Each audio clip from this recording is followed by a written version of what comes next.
In a world of imagination and mystery, you alone write your destiny.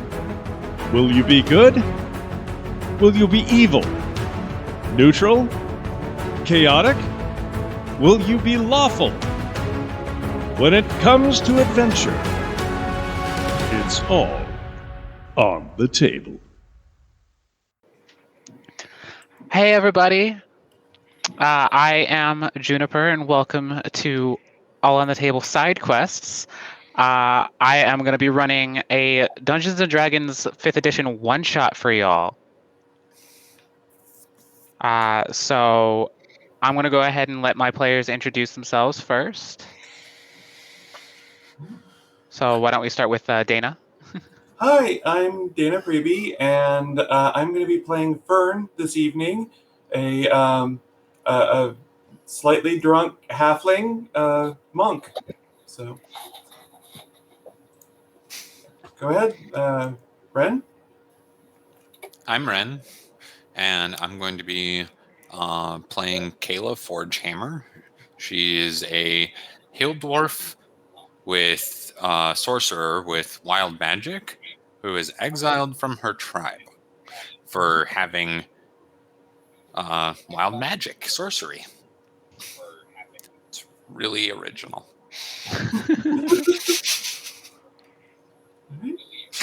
Danny? Okay, and my name is Danny. I will be playing a an elf cleric today. I'll be the healer tank transgender individual to help out in this campaign. All right. Well, so these are my players. We were going to have one more, but a situation came up. But we've got our people here, and I'm hearing echo from someone. Somebody have their... I don't think it's me. I think I got it. It's a significant delay, like someone's watching it on the stream. I think I got it. Okay. For some reason, it's unmuted. I didn't even push the button. So. All right, there we go. Sorry about that. This is going to be a slightly different kind of D&D than you guys are all pretty used to. Most of y'all are probably used to, grand adventures through epic worlds with lots of combat and all that. But I tend to focus more on the roleplay side of things when it comes to Dungeons and Dragons. So there will be a lot more roles involved with roleplay and less so with combat. There will still be some combat, so don't worry about that. But for the most part, things will be focused on roleplay. All right, and I think with that all set up front, let's get right into it. So why don't we begin with Dana? Describe a little bit about what your character looks like. So, Fern is about 3 feet tall and wears brownish robes that are old and tattered and not in very great shape. When she sits down and sort of puts her hood over her head, she kind of looks like a sack of old laundry sitting in a corner. And she is constantly drunk. So she slurs her words and kind of wobbles around as she walks and staggers forward and such. So very easy to disregard in general. Just kind of wanders around doing her thing. So you start out. It's let's say it's about noon. You're already sitting in your favorite tavern. Okay. You're already getting that nice buzz going. You're in your favorite tavern. You're doing whatever you want like you normally do. A barmaid comes over to talk to you, and she's like, "Little early to be getting be getting this drunk now, aren't you? No, it's hi. Yeah, no, it's Bacchus's will. This is that we that we drink like this. Part of my the what you uh holy orders. That's it. The holy order. Supposed to drink. Mm. Cheers.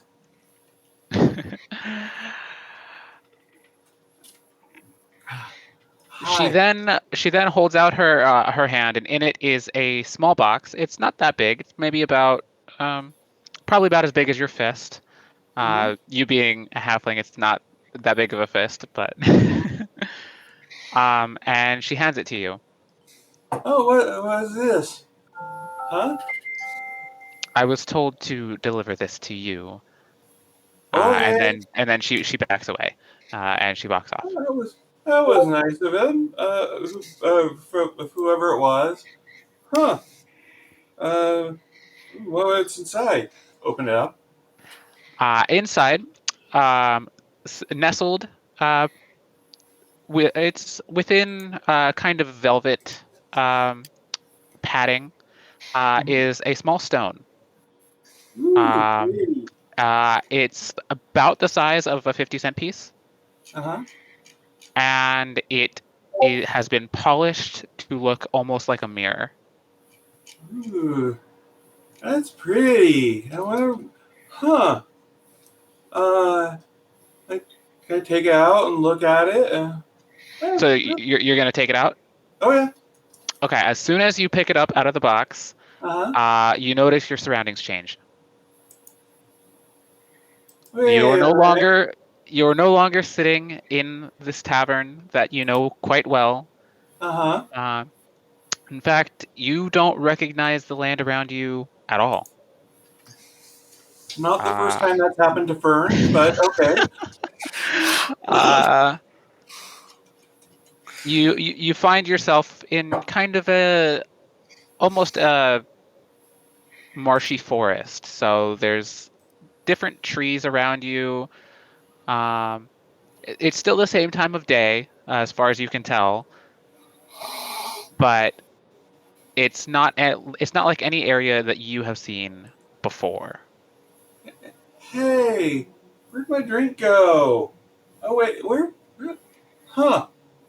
Okay, well I guess this is where I'm supposed to be now. Okay. Is there anyone else around? I think she'll take a look around and see if there's anyone else around.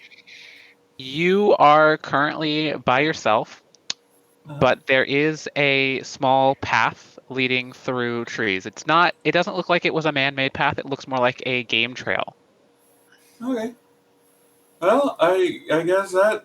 All right, I'll go this way, and she'll So, stare off down the road. okay. Down- So, we'll take a pause on Dana's character for right now, and we'll move on to Ren, your character. Let's have a little bit of an introduction for her how she looks like. Ren, Kayla is she is 4'5". She has black hair in a braid. She's wearing she's not wearing like what you robes or she's wearing more of a almost like a noble outfit, but it's worn down and it's like torn in places.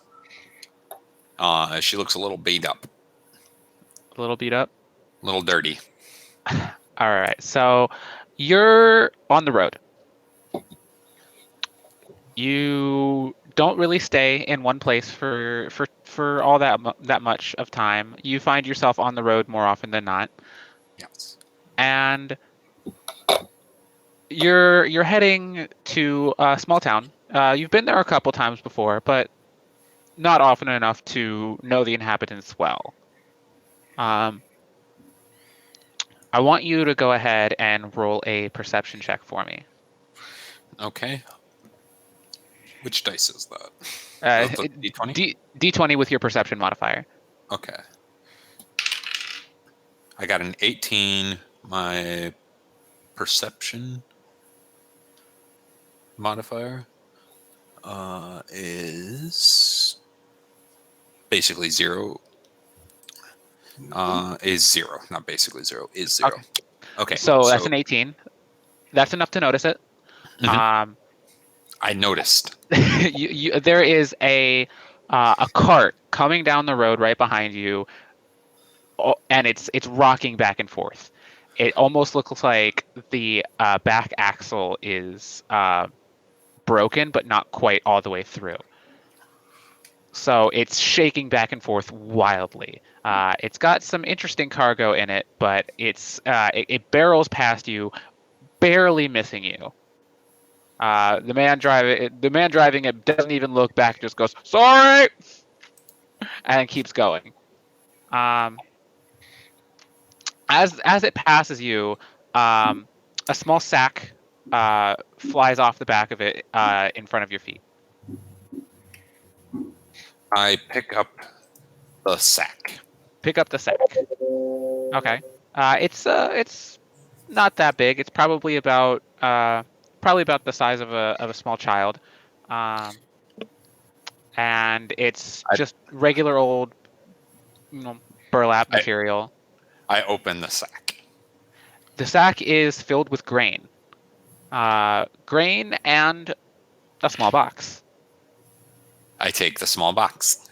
Okay. And open it. Oh wait. Let's see. Is the box locked? No, it's just a small hinged box, like something like you'd put a necklace in. Okay. Okay. I try to open the box. You try to open the box. Okay. You successfully open the box, and inside is one of these small stones, like I described to Dana.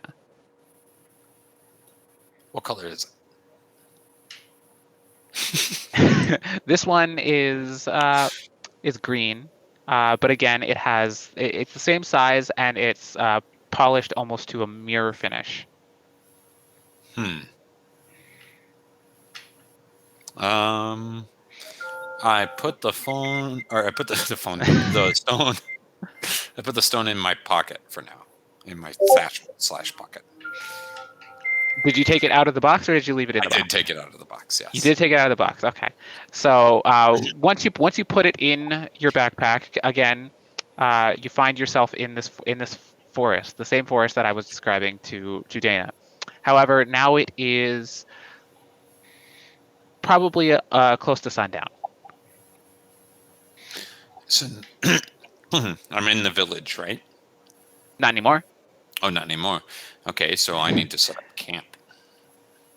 You want to set up a camp for yourself in an area that you're not familiar with after picking up a stone that has thrown you into some area that you've never been to before?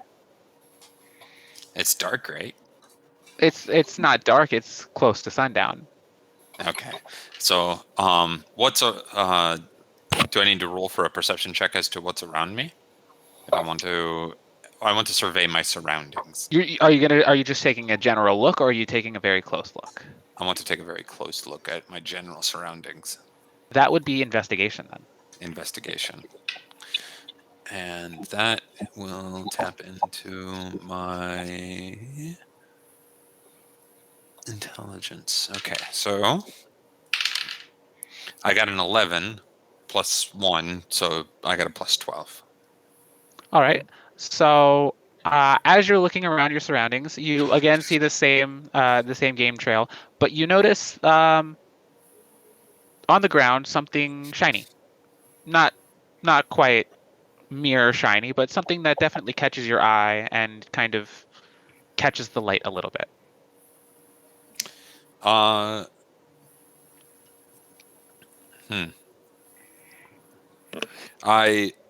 go up to it, making sure not to actually get too close to it. I inspect it closer. I poke at it with my staff. You poke it out with your staff. You've poked a short sword. A short sword. At least from your perspective, it looks like just a normal short sword. It is not in its scabbard, and it looks like it's been here for quite some time, and is starting to rust.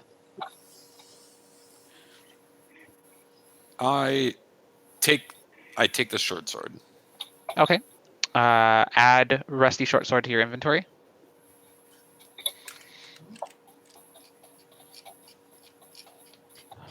While Ren is off doing that, let's go ahead and switch gears again to Danny. So, my character Chloe. Chloe is about 5'5". Chloe is a high elf. So has been in living and in the religious group here within the Fae world for quite a long time. So knows quite a bit about the area, all the portions of it. She has a hero, so to speak, somebody that was a collector of relics before. So she emulated her hero's life all the way up to the portion of actually becoming her, dressing like her, and being like her. Um, she took on the portion because she was really caring for a lot of people from before. She cared how people felt, how people were feeling at the time. She took care of family. She took care of friends. So she grew and took on that healer, that cleric, and honed her skills in that and her fighting skills. So she's a force to be reckoned with, but yet gentle enough to be that one person to rely on and to get that healing portion or safety protection portion. All right. You're going about your usual day. Probably just about to head to the church for your sunrise service. Um, and as you're heading that way, a small page boy runs up to you. Um, Miss, Yes, what can I help you with? I was told by a strange man, at least I think it was a man, to give you this. And he holds out a box. So I take the box from him, and then I ask him, "What is in the box, pray tell?" I don't know, but I was told to deliver it to you. And he What? kind of looks up at you, kind of expectantly. So I pat him on the head and say, "Thank you so much for your delivery." And I'll take the box from his hands. There you go. Now looking Bye at the now. box, And then he runs off. look in the box. Is it something that has is it something that has like any inscriptions on it inscribed or On the anything? box itself, Yes, please. roll an Arcana check. Oh, I love when you talk like that to me. Mm-hmm. So I'll roll.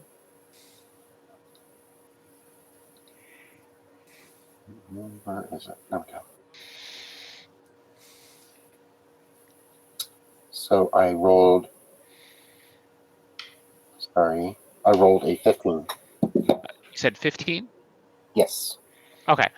Um, there is a script on the bottom of the box. You recognize the runes used for it, but you do not recognize the language. It is written kind of in intricate gold writing. Okay. So I attempt to open the box. Is it locked? This box is not locked. Okay. So I will open it. Inside this box is a ring. Hmm. Um, this ring is silver with a quite decently sized, what looks to be a diamond inlaid. Um, on the sides of the diamond are more of that same script, Hmm. kind of embossed into the metal. Very nice. I like it. Ooh. I don't know if I want to put this ring on quite yet because I need to know if it is magical at some point. I will add it to my inventory for right now. Okay. Do you continue on your way to the church? Absolutely. Yes. All right. So you're heading off to the church. It's almost sunrise. And you notice a slight commotion outside the church.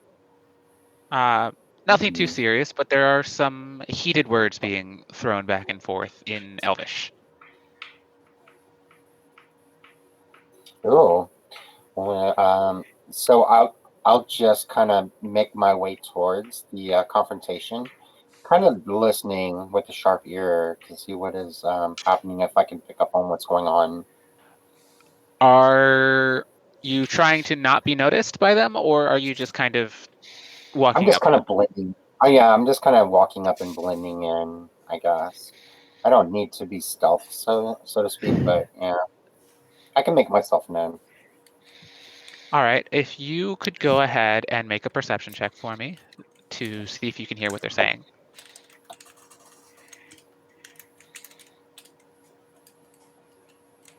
7.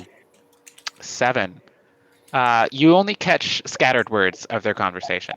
Mm. Um, it's something about some kind of argument about the one of the people who's arguing. He was supposed to have done some work for the other person and did not get proper payment. Mm. Wow. Okay. Um,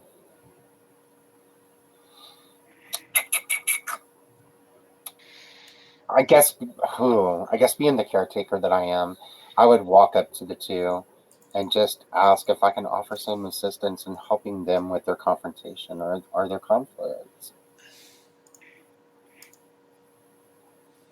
Who are you? My name is Chloe Bluewater. I am the one of the head clerics here at the religious fort.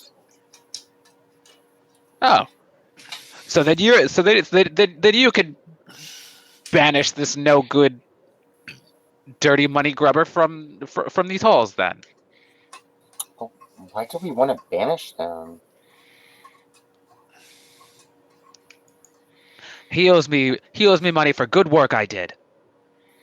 Hmm. Perhaps we can come to an agreement with the money that is owed, but doesn't banishment seem a little harsh?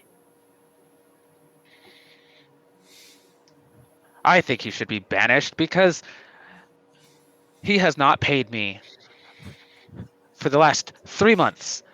It took me so long to track down all of those stones that he wanted, and he didn't even pay me what I was due.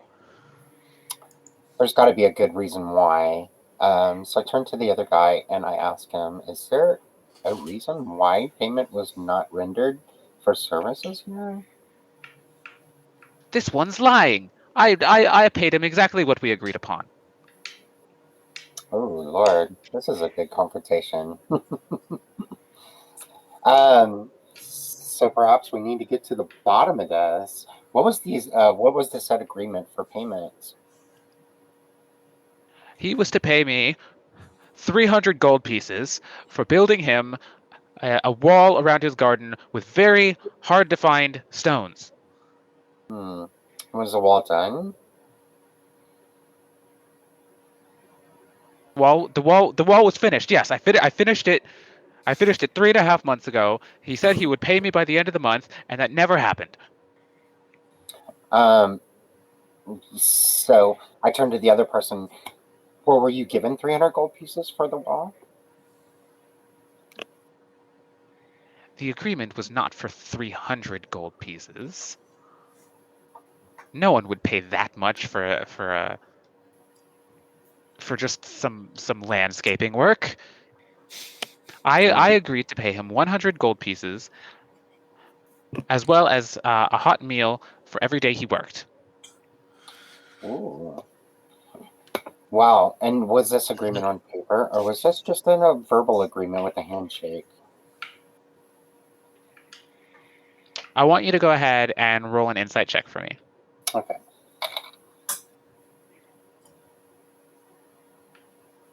18.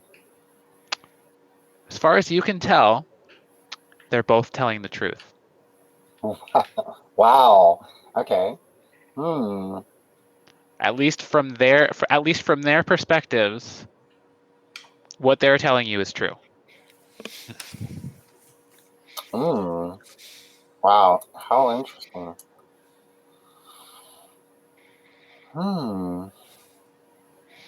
Wait. I sense some kind of foul play in this. Perhaps. Well,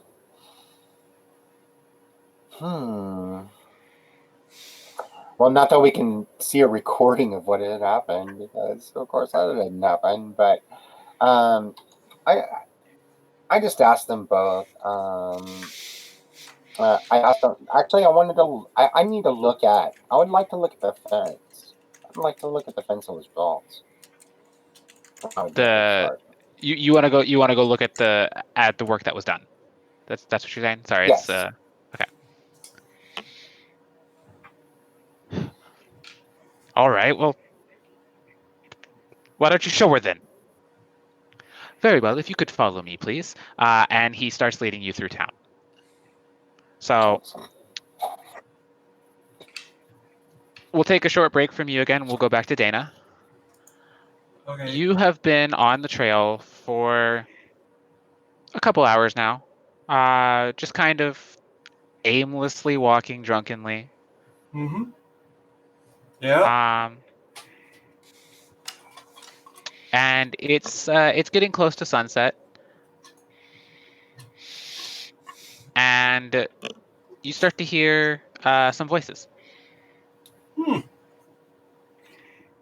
Hey, there are people up there. I should probably go check that out. She'll go and check out what the voices are.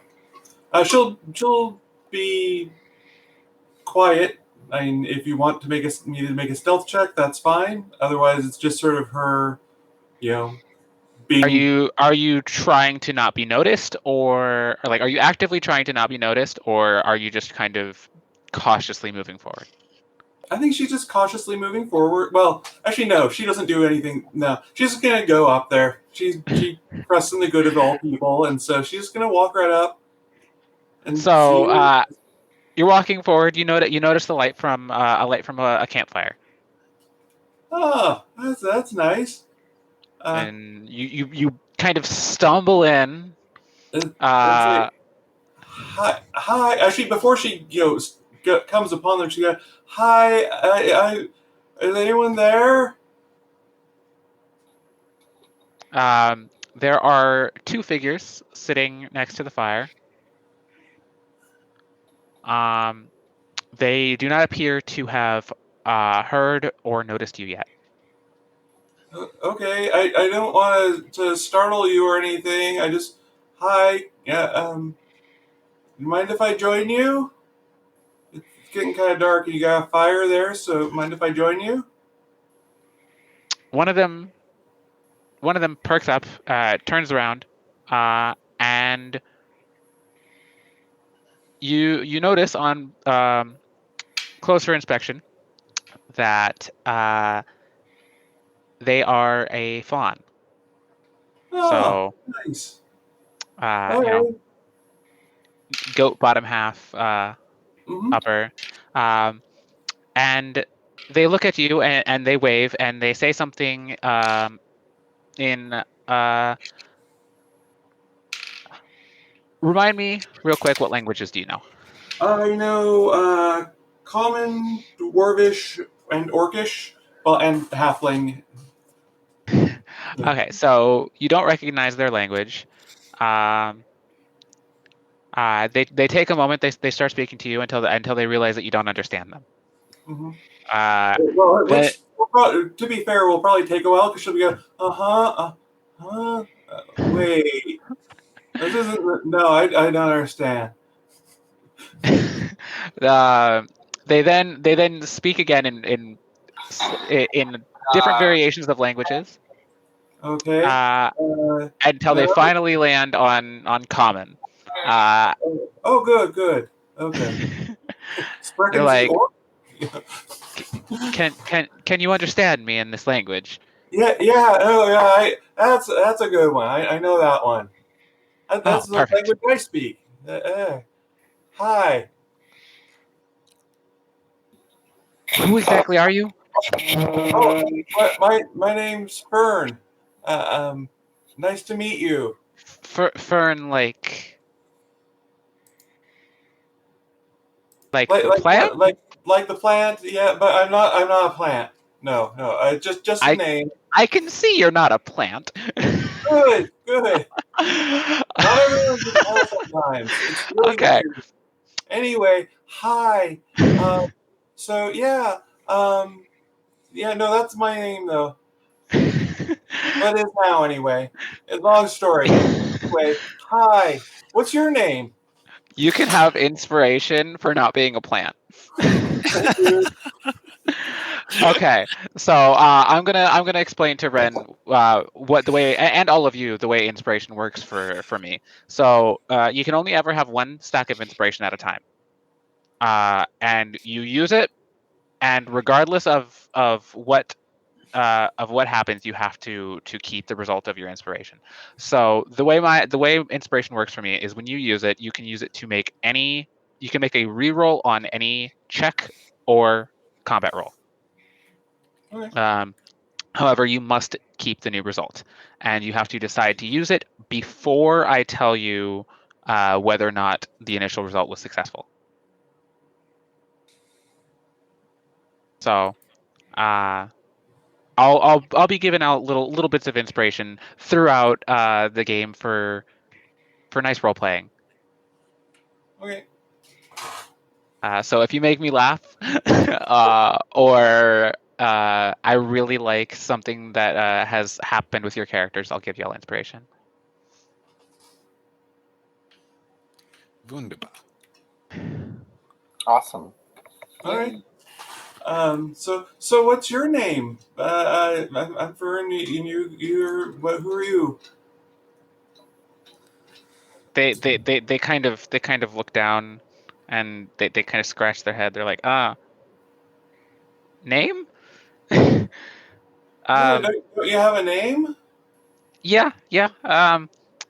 Uh, they then kind of shrink away by your sudden forwardness at speaking to them.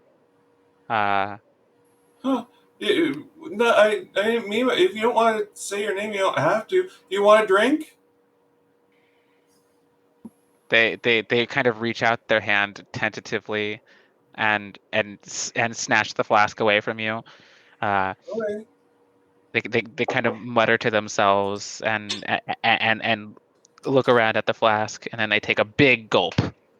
It is very strong. Very, very strong. So you have succeeded in getting this fawn tipsy Good. with your drink. So they're a little bubblier now and a bit more Good. open.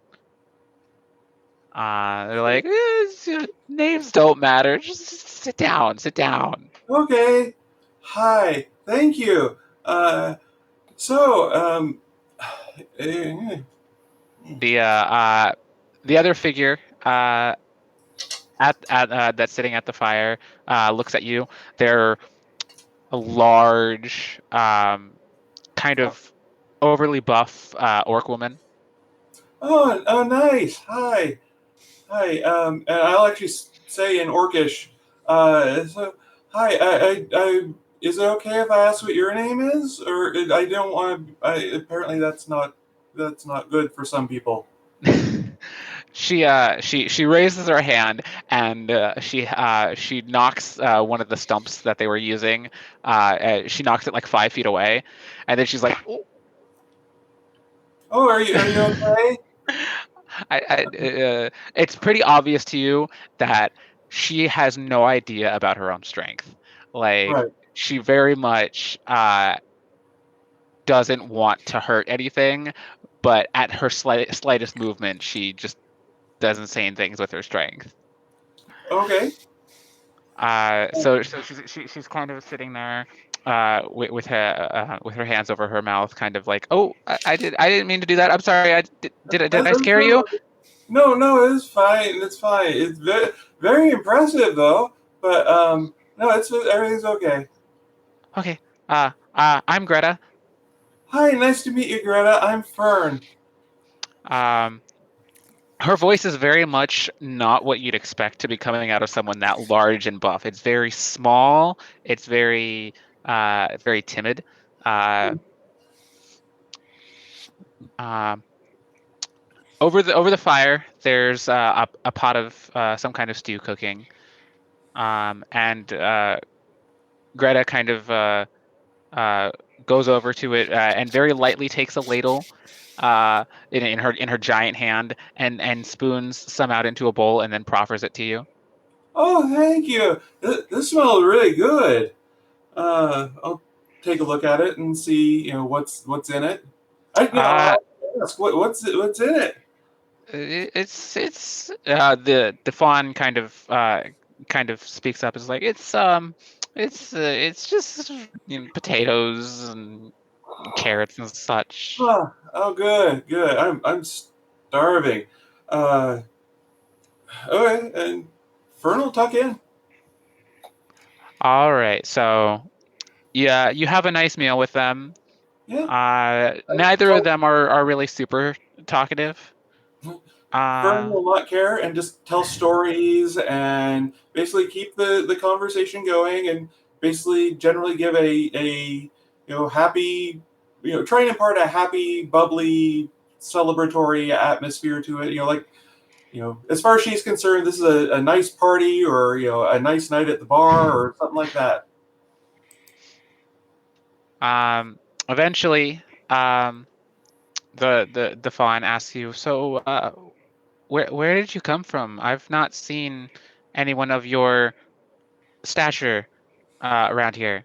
I came from that way. Um, yeah, it was kind of strange. Um, I was in a bar, and then I got a rock, and then I was on this trail, and then I started following the trail, and then I'm here.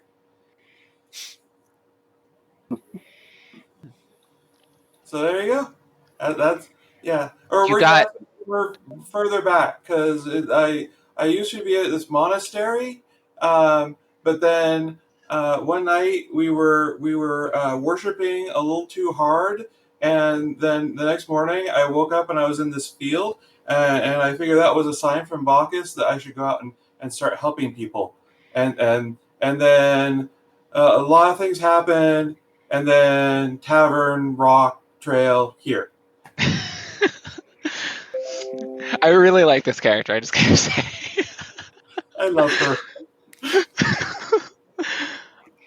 um, you said a rock brought you here? Yeah, I've got it here. Let me show. It's shiny rock.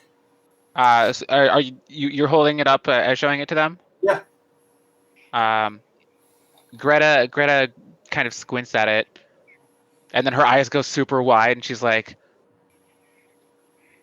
What "You're is it? you're you're f- you're from you're You're here to help. I'm trying to help. That's what I'm trying to do. But what's the rock? I don't know much about it, but I know that anybody who has something like that was sent here to help us. Oh yeah. Bogus always sending me places to help people out. So yeah, that sounds right. Okay. Well, I'll keep an eye out and see if there are other people who are helping too. So, and I'll put it back in my bag. Okay. The sun has fully set now, and uh, the you know it's a nice clear night. You can clearly see the stars.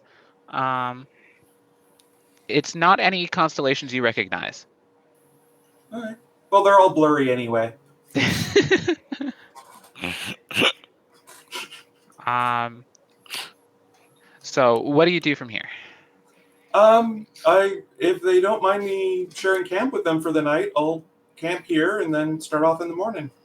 Okay. So you can go ahead and share their camp with them. Okay. Um. And Fern will freely share booze around as well. Offer more sips from her flask. All right. So let's go back over to Ren now for the second time.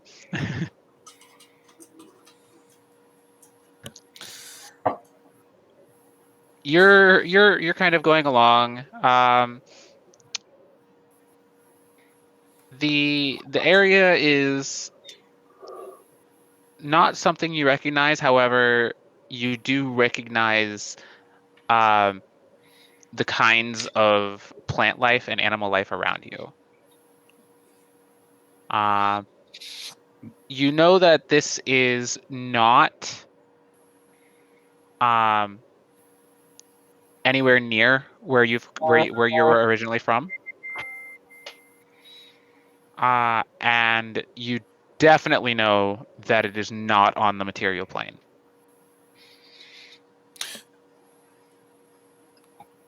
I'm not panicking because I'm a sorcerer, so weird things happen by accident all the time. But this one is pretty new. I'm on a road, right? You're on a trail through these woods. It doesn't appear to be very well traveled by anything other than wildlife. So you're constantly having to deal with branches and plant life in the way, and it's constantly winding back and forth, not with no real rhyme or reason. And it's getting dark, right? Yes, it is. It is. You've been on the trail for long enough that it's been the moon has been out for quite a while. And so what's am I right in remembering that I'm in a sort of wooded area, or is Yes. it okay? But not heavily wooded if I can see the moon. No, it's not. It's not like tree cover, but Okay. it's not like you're not like in deep forest, but you are Can I still in a woodsy area. Can I see anything in the distance, like lights, right now in the darkness, or the coming darkness? You see occasional flickers of light, but they could just as easily be lightning bugs. Okay. I have a cantrip light. Okay. Can I use that to illuminate the area? What are you casting light on? I'm casting. Okay, my apologies. I wasn't sure. Okay, so basically you pick an object and it basically makes that object into a torch. I grab a thick branch. So you are now holding a glowing branch. You can also just cast it on the end of your staff if you wanted, because you're carrying that anyway. That's a good point. Can I Can I retract my? It's Yeah. a cantrip. It's a cantrip. So I toss the branch on the ground callously, leaving a lighted branch on the ground, and then hold my staff out and say, "This is what I meant to do all along," and cast the end of my staff So with light. so as soon as the area lights up, there's a lot of chatter from the trees, from like animals, like little small woodland animals that are very, very not happy with you for disturbing their rest. Do I notice? I start walking down the path, being d- doing my best to be on the look for anything, any movement or anything suspicious around me. Go ahead and make a perception check. Un momento. Scrolling up. Oh no, I got a 4. 4. Oh well, I'm sorry. My apologies. Give me a second. Perception is a 4. Okay. So as far as you can tell, there's nothing out of the ordinary going on around here. You just keep going forward. Okay, so As you're walking forward, you run headfirst into a very thick branch because you weren't paying attention. sounds about right. It makes you quite dizzy for a bit. I pause to shake my head and did I take damage from tree branch? No. Okay. Is there? Can I hear anything out of the ordinary around me outside of woodland creatures? Is that a?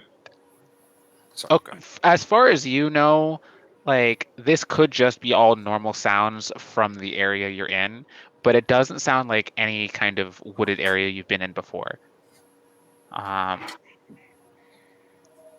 There's almost kind of a light ringing in the air. Not like an annoying like high pitched ringing, but almost kind of like someone's been singing the whole time, but so far away that there's no discernible direction.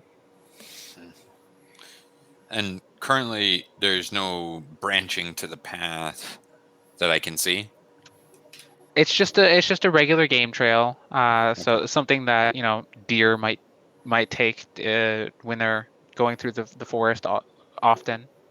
I keep following the game trail, but being very mindful of the ringing sound and trying to move in a direction, trying to follow the ringing sound.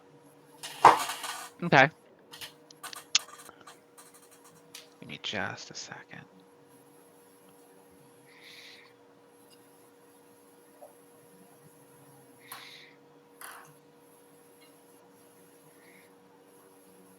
All right.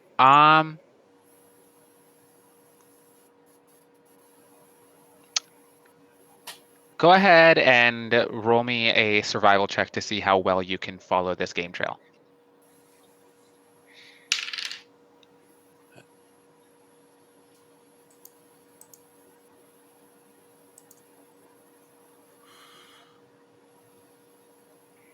I got a 16. 16. Okay. You follow the game trail until it's pretty accurately. You don't lose sight of it all that often. There's a couple times where you didn't realize that it's doubled back and gone a completely different direction, but you eventually find it again and you keep going until you come out into a clearing. Big, wide open area. Not something you'd expect to be this open in a wooded area. It almost like someone specifically cleared out this area so that way there would be space for them to do stuff. What do I see? What do I see in the area? Is there anything aside from just it being cleared? Is there anything else like, for lack of a better word, man-made? Um, outside of the as far as you can see with the light that you've made, um, it just appears to be uh, a foggy, grassy area. Um, there are some silhouettes. You can't quite make out what exactly they are, but they do appear to be structures of some kind. I approach the structures. Okay. As you get closer, you notice that they are actually in the very center of this clearing. Uh, there is a circle of stone pillars. Not all of them are the same height, and they look to be quite old. Um, there is not enough there for you to discern its purpose, Hmm. but you get the idea that this was definitely used for some kind of worship or religious practice. I want to investigate the. I'm gonna. I'm gonna investigate these religious these religious symbol or these religious structures. Okay, go ahead and roll an investigation. I got a. Sorry, 1 second here. This is going on.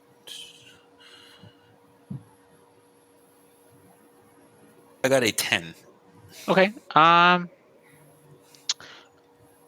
Through this investigation, you can't really tell what they're for, but you do notice that there is words on all of them in several different languages, including multiple different languages that you can read. Um, a lot of the words are faded, but it seems to be one word in particular seems to stand out every couple sentences or so, and it's always some variation on the word mirror.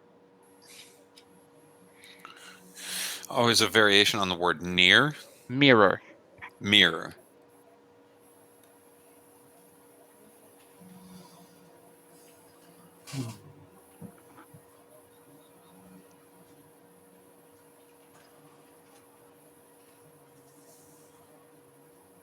Okay. Um.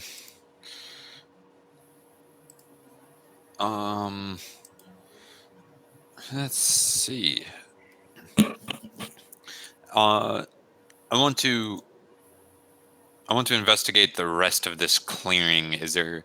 Uh, is there anything like on the? Is there anything on the ground around these structures? Crumbled remains of the ones that have started to deteriorate more than the others.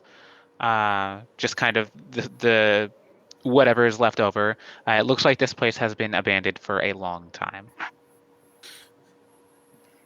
I have a sneaking suspicion, so I pull out the short sword that I had picked up earlier when I started down the trail, and I want to do a closer investigation of the short sword. Okay, go ahead and roll for that. I got a 12. 12.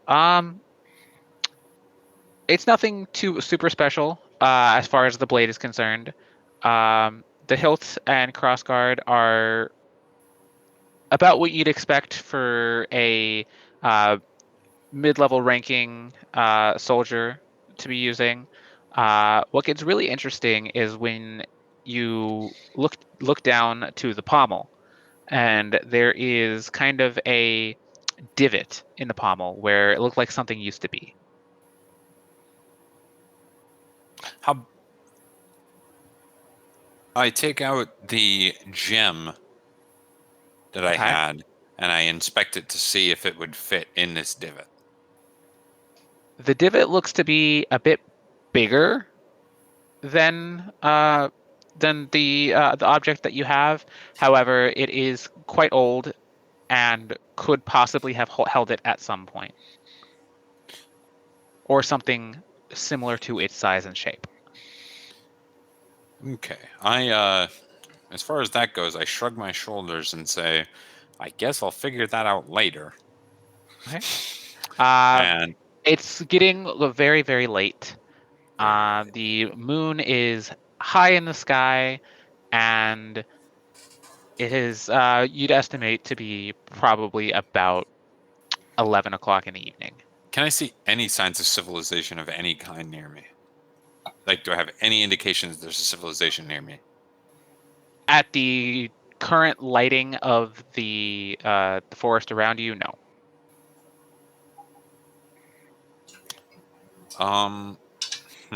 You think maybe you might be able to see more if there was daylight, but as far as you can tell in the dark of night, there's not really anything. So I decide to set up camp kind of towards the middle of this clearing, kind of. Are you going to do that within the circle of stones or just outside? I'll do it within the circle of stones. So you're gonna set out your bedroll Yes. right with the Within the circle stone. religious looking pillars, yes. Okay. Taking my chances that these look old and decrepit enough that nobody's been using them lately. Okay. Let's switch on over to Danny for a sec. Don't worry, all your characters will meet up here fairly soon. Don't worry. While Danny's going, I'm going to quick run to the restroom. Go ahead. We'll go through another bit of roleplay with Danny, then we'll take a short break for everybody.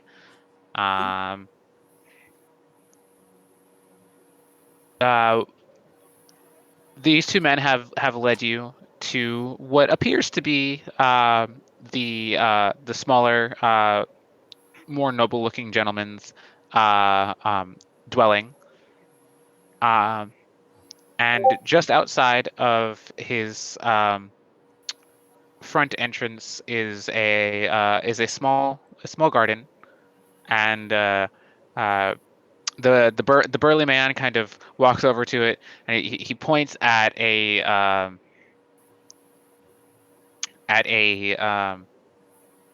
kind of surrounding wall around this garden that is about 2 feet high, made of a very unique stone that is definitely not something you'd find in this area all that often. He says, "See, I made this wall, and he was supposed to pay me."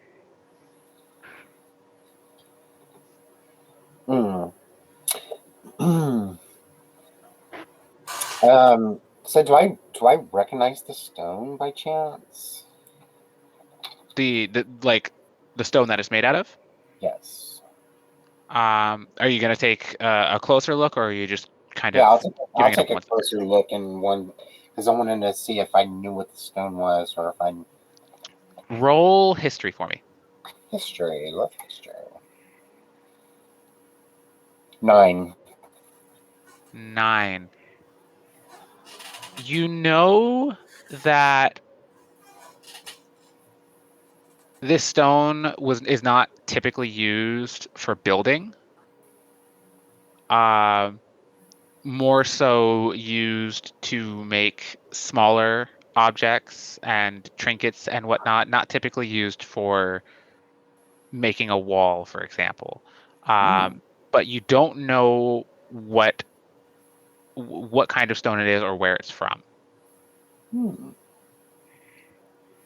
You just know that it is not common, and that it is definitely not commonly used for this purpose. Okay, so I asked the guy that did the building, where did one find this stone to build this wall? Well, let me tell you, it was not easy. It was not easy at all.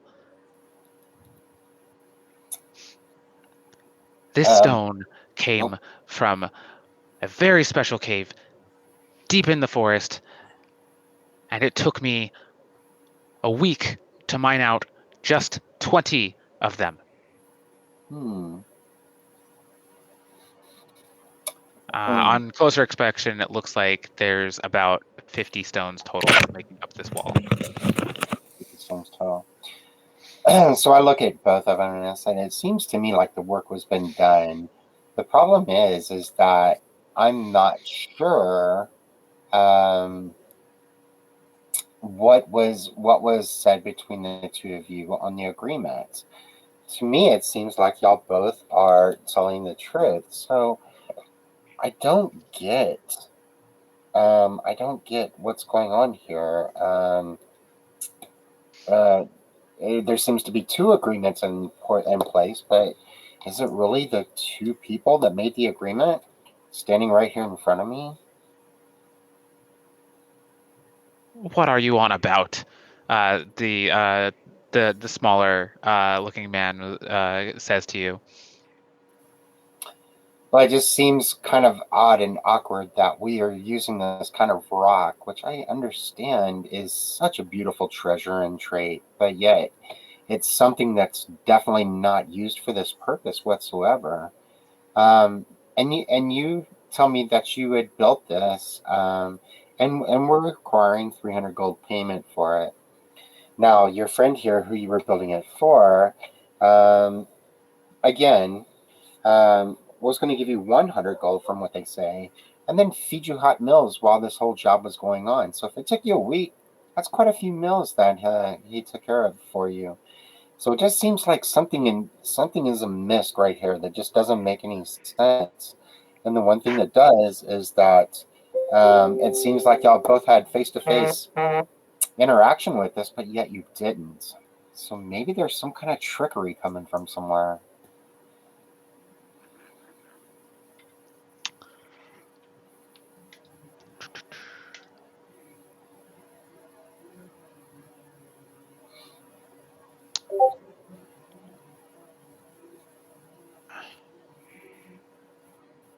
I want you to go ahead and roll insight for me one more time. Insight. Okay, perfect. And pick a man to kind of look a bit closer at. Okay, so 9, and I will take the guy that built the wall.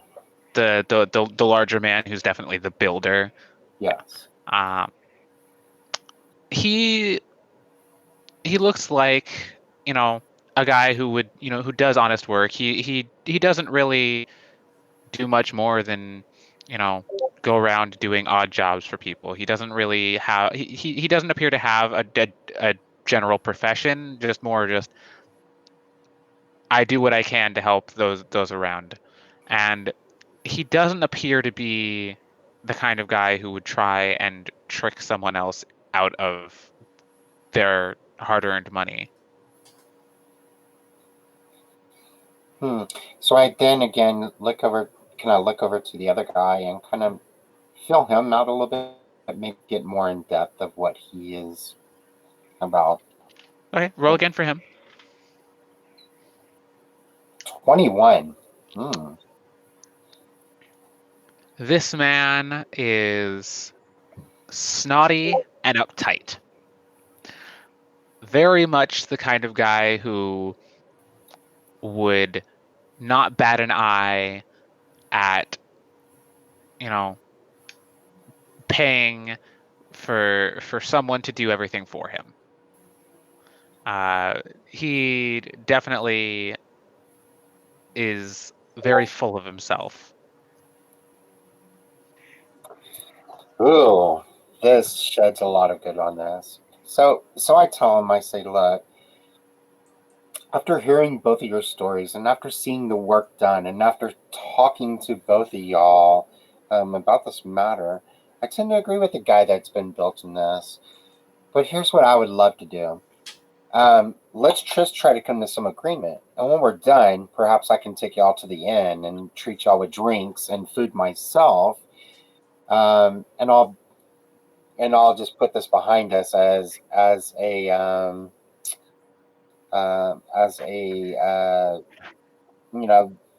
little miscommunication, but yet I understand there needs to be a little bit of a compromise in this.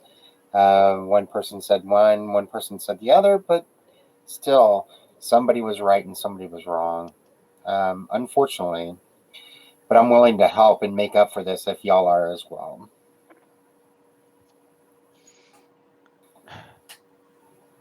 The larger builder guy looks over to you and he's like, I think we can possibly come to some sort of agreement. And the smaller, more noble looking man kind of just turns up his nose, just like, I already paid you what you were due. Now be gone. Wow. Um. Hmm. So I turned to the guy that did the building and I said, it's hard to change the mind of somebody whose mind's already made. Perhaps I can help you out with a little payment for your hard work there. I don't necessarily agree with doing this, but I'm going to help out because that's what I do and everything. So perhaps we can go to the church and see if they can help you in some form of small compensation to help you out in this chance.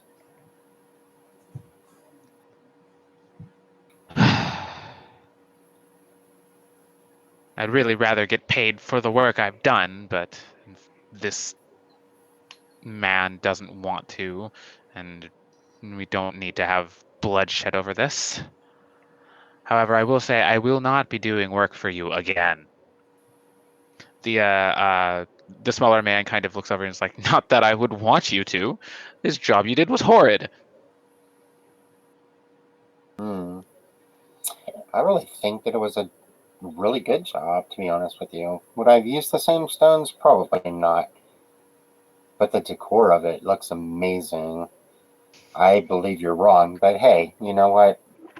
It is what it is. You can't change somebody's mind that's already made up. So I want to lead the builder, the guy, to kind of to the church, see what they can do about it. Okay. As you're walking to the church, the man starts kind of going on a tangent about how long it took him to mine out each individual stone. It took several hours just for each stone, and that cave is the only place within 100 leagues, either direction, that you can find anything sort of like that stone. So I asked him, I said, whereabouts is this cave that you were talking about? Because it just doesn't ring a bell for me. Oh, I just kind of walked north until I found it. Perhaps you can show me one time? I don't see why not. What a great idea. Well, let's go get some food first, and then after we eat, have a little full belly, perhaps we can take a walk to that cave. Okay. So, you're still going to the church, or you're going to... Oh, we'll go to the church first, yes. Okay. I'm sorry. So, you get to the church. Let's say it's probably about midday now. You've been helping these guys out for several hours, just listening to them argue back and forth. And the midday service is just about letting out. So there's a crowd of people kind of exiting the building. Okay.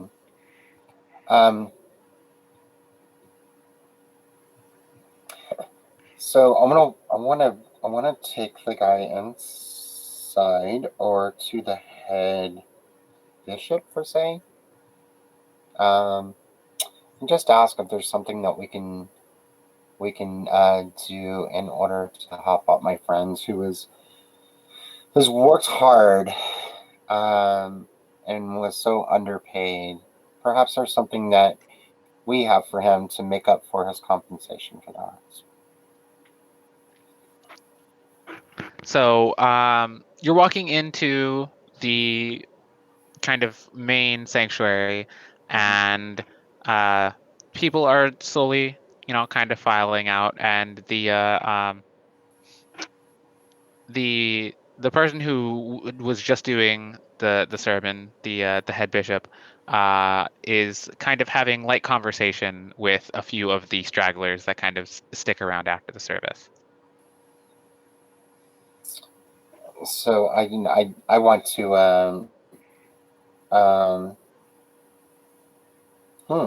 want to I just want to let him know that I would require his attention once he's done with what he's doing. He turns to you, says farewell to the people he's talking to, and walks over to you, and he's like, "Yes, what can I help with?"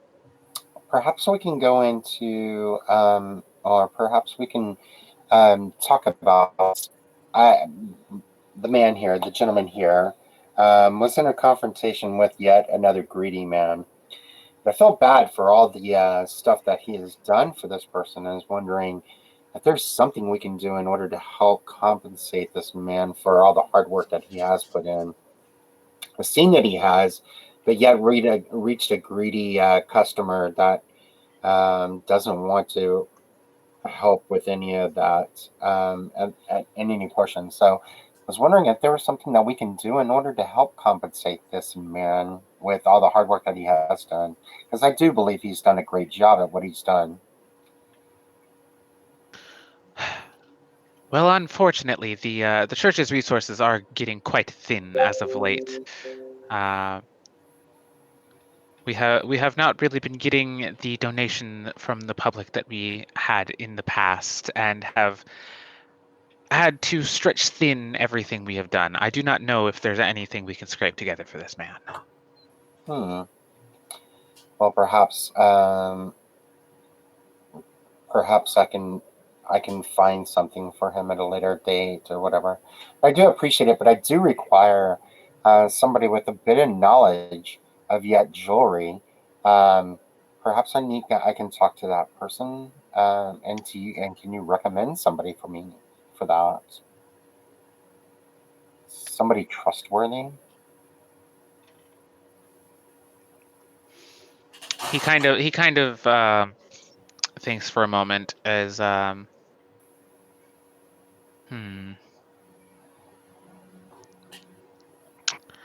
Well, I'll tell you what. If you go out and see if you can find something of note, maybe uh, we can see if we can try and build build things back up with it. I heard something about uh, an interesting location to the northwest uh, that has not been used for some time, uh, but it might be of interest to us again. So I look at the man and said, "It sounds like this is very similar to the place that you're just talking about. Perhaps we can go ahead and visit that place now." Okay. Uh, the uh, the burly man kind of cocks his head at you, just like, it's just that way, and he points north. So I will follow him.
Dana,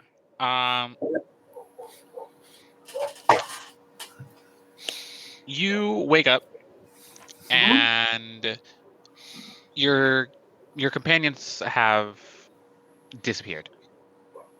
Okay. I imagine they probably had things to do. Did they Do have you, like a tent set up or anything? And basically, there their is no signs that anyone else was ever here other than you. Huh. That's weird. The stump that got moved, got knocked over the other night. Is that still moved or knocked over and all that? Roll investigation. Okay. That is, yeah. No.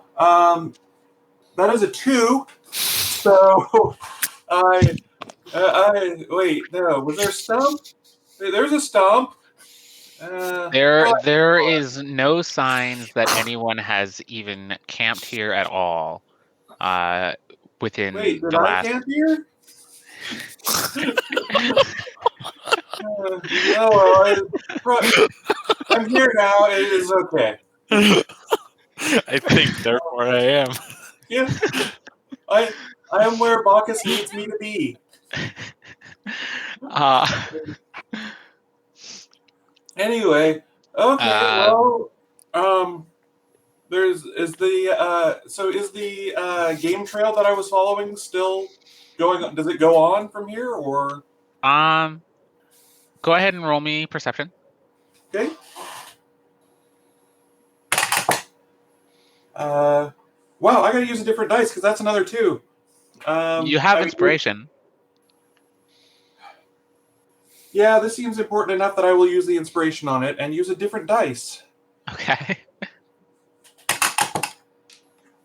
And that is a 13 plus 2, so 15.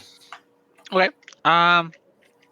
You managed to find the trail again, kind of drunkenly stumbling along, even though, or it's more like within your hangover head.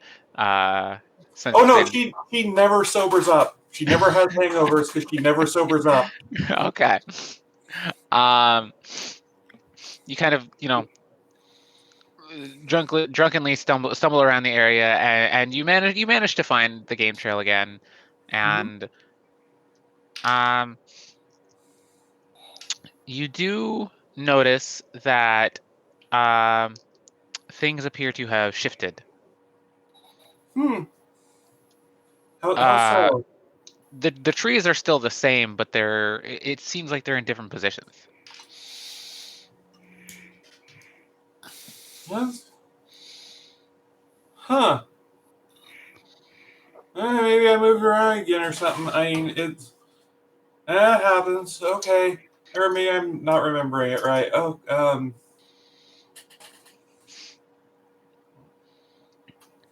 So you follow along this game trail, and you come upon this clearing. Okay. This is the same clearing that I was describing to Ren earlier. Circle of stone pillars. Some appear to have been crumbled, but now that it is daylight, you can see them quite clearly in the middle of the clearing. Oh, hey, And hey, someone. you see a small little dwarf woman sleeping happily in the center of all of these circles. You mean a somewhat large dwarf woman? I guess from your perspective, sure. Yeah. Hey, I don't mean to wake you up, but hi.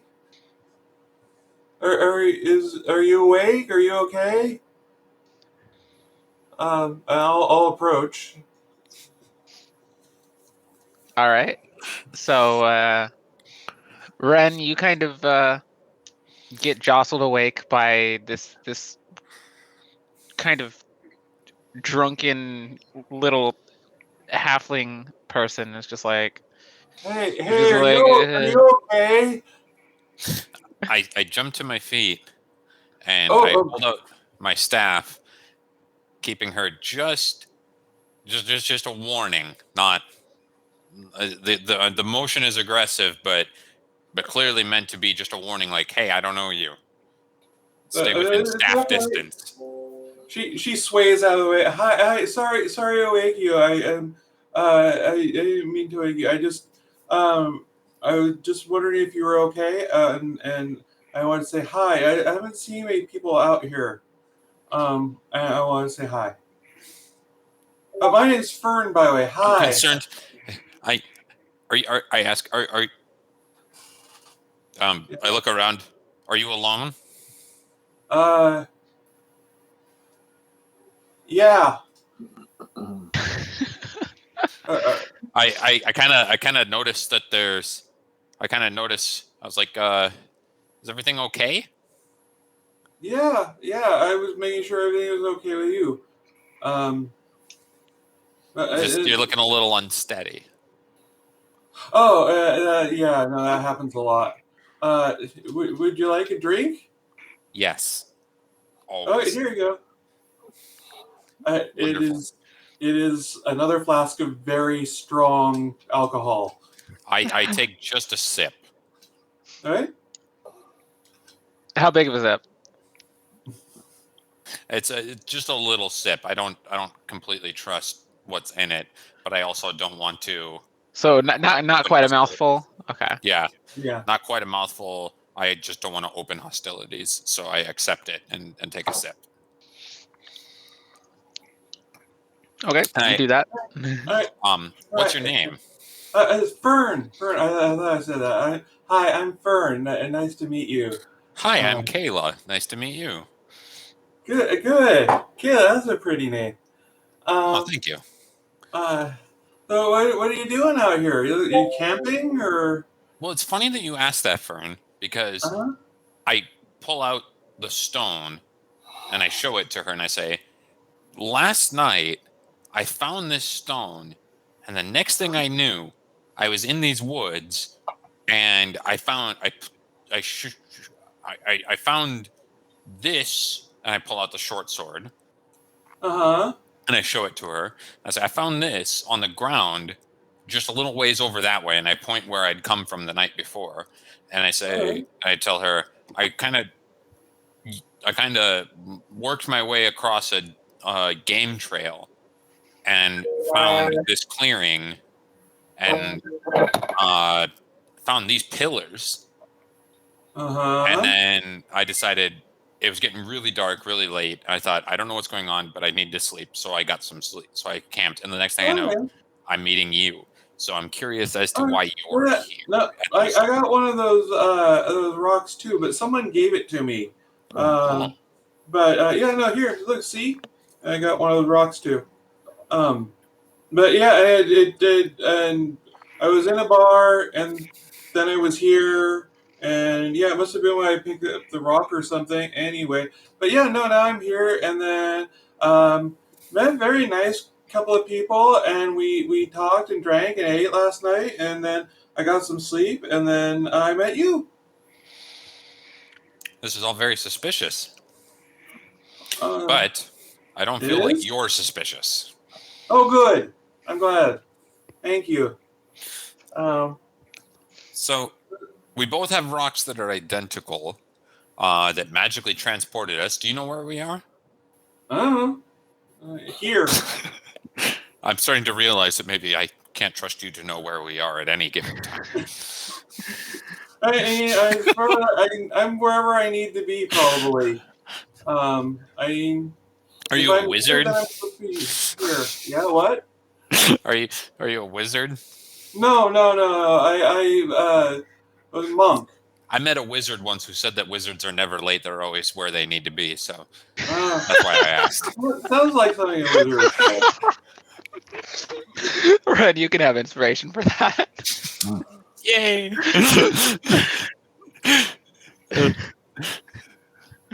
So just mark it down somewhere that you have one stack. 1. There we go. Okay. So, well, one of the people I talked to last night said the rocks mean that you're supposed to help, and that's what I try and do anyway. So, not really sure what that means. So, Maybe that's why I was given the rocks, because I what- like to help people. do you know? Right? Because I speak Common and I speak Dwarfish. Oh yeah, And I speak Dwarvish too. do you speak any languages other than Dwarvish and Common? I speak some Orc. Could you take a look at these stones? And there's some writing on the stones, and I only recognize the Dwarven and the Common. Okay. Is there any Orcish writing on these stones? Could you take a look at that? Sure, I'll take a look. It's mostly a spoken, well, mostly a shouted language, but I'll see. I think sometimes it gets written down. Roll investigation. Oh, okay. Should I also roll a not that dice? Should I also roll a religion check to see if I can figure out what this place was used for, or what religion it might be? Roll the investigation first. I get to re-roll that one because I'm lucky. Okay. That's a halfling thing. I rolled a 1, so I get to re-roll it. So I roll a 2. Now I don't know. It's all blurry. And then, All right. religion, Go ahead and roll the religion. fortunately, I have 4 sets of dice here. Those 2 get put in timeouts. Put them in dice jail. That is a natural 20 on religion. Okay. Wow. About time my dice luck changes a little bit. This appears to be a shrine. Okay. To what? Or who? The figure in question doesn't really have a set name in history Mm-hmm. as far as religion goes. But the most common word for describing them is always some kind of reference or form of the word mirror. Oh, okay. So I turn to Kayla and say, I start looking at the all the writing on the pillars and go, I can't make it out. She kind of looks up. Hey, this is one of those shrines to the mirror guy. I remember reading about this because there's the whole thing about yeah. Anyway, no, there's that's the spirit thing that's always a reference to a mirror. No, it had a bunch of different names. I can't remember them, but so yeah, it's Oh, quick question, very important question: is this figure usually positive or negative? Portrayed good, evil, or neutral? Pretty benevolent most of the time. Okay. However, it depends on whose perspective the writing is from. Okay. Because the figure did have many enemies. Right. Okay. Hey, yeah, no, it's the mirror guy. He's usually pretty good. I wonder if that because the stones we got they're pretty shiny. They're kind of like mirrors, right? So maybe that's who brought us here. Where are y'all standing around when it when you're talking? Probably next to where she went to bed last night. So in the center of the I'm shrine. still, yeah. I've more moved out of the center and more towards like the edge, but I'm still within the circle. Yeah. Okay. What are y'all's passive perception? 12. What's that? 10 plus perception modifier. Oh, 10 plus perception modifier. Yeah, that's what your passive is. Okay, give me a second. Perception modifier is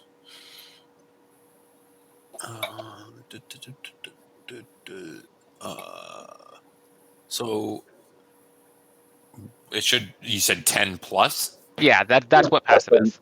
Okay, so it's That's a 10. modifier. Okay, so your passive is 10, your passive is 12.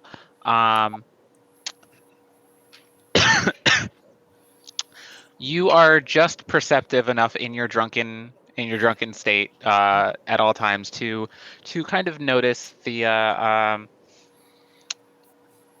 constant kind of ringing song sound that usually permeates the air in this area has stopped. Huh. It didn't suddenly cut out. It kind of like Yeah, faded yeah. out. I feel a disturbance in the booze force.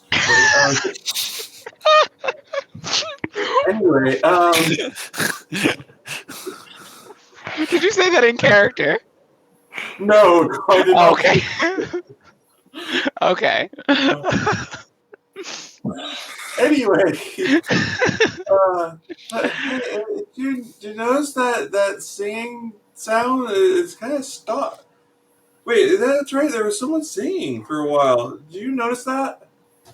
I noticed I noticed like a humming sound, but Yeah, it was just. It sounded like singing to me, but it's stopped now. That's weird. That's not very good. uh, Well, it might be good. I don't know. Wait a minute. We're standing.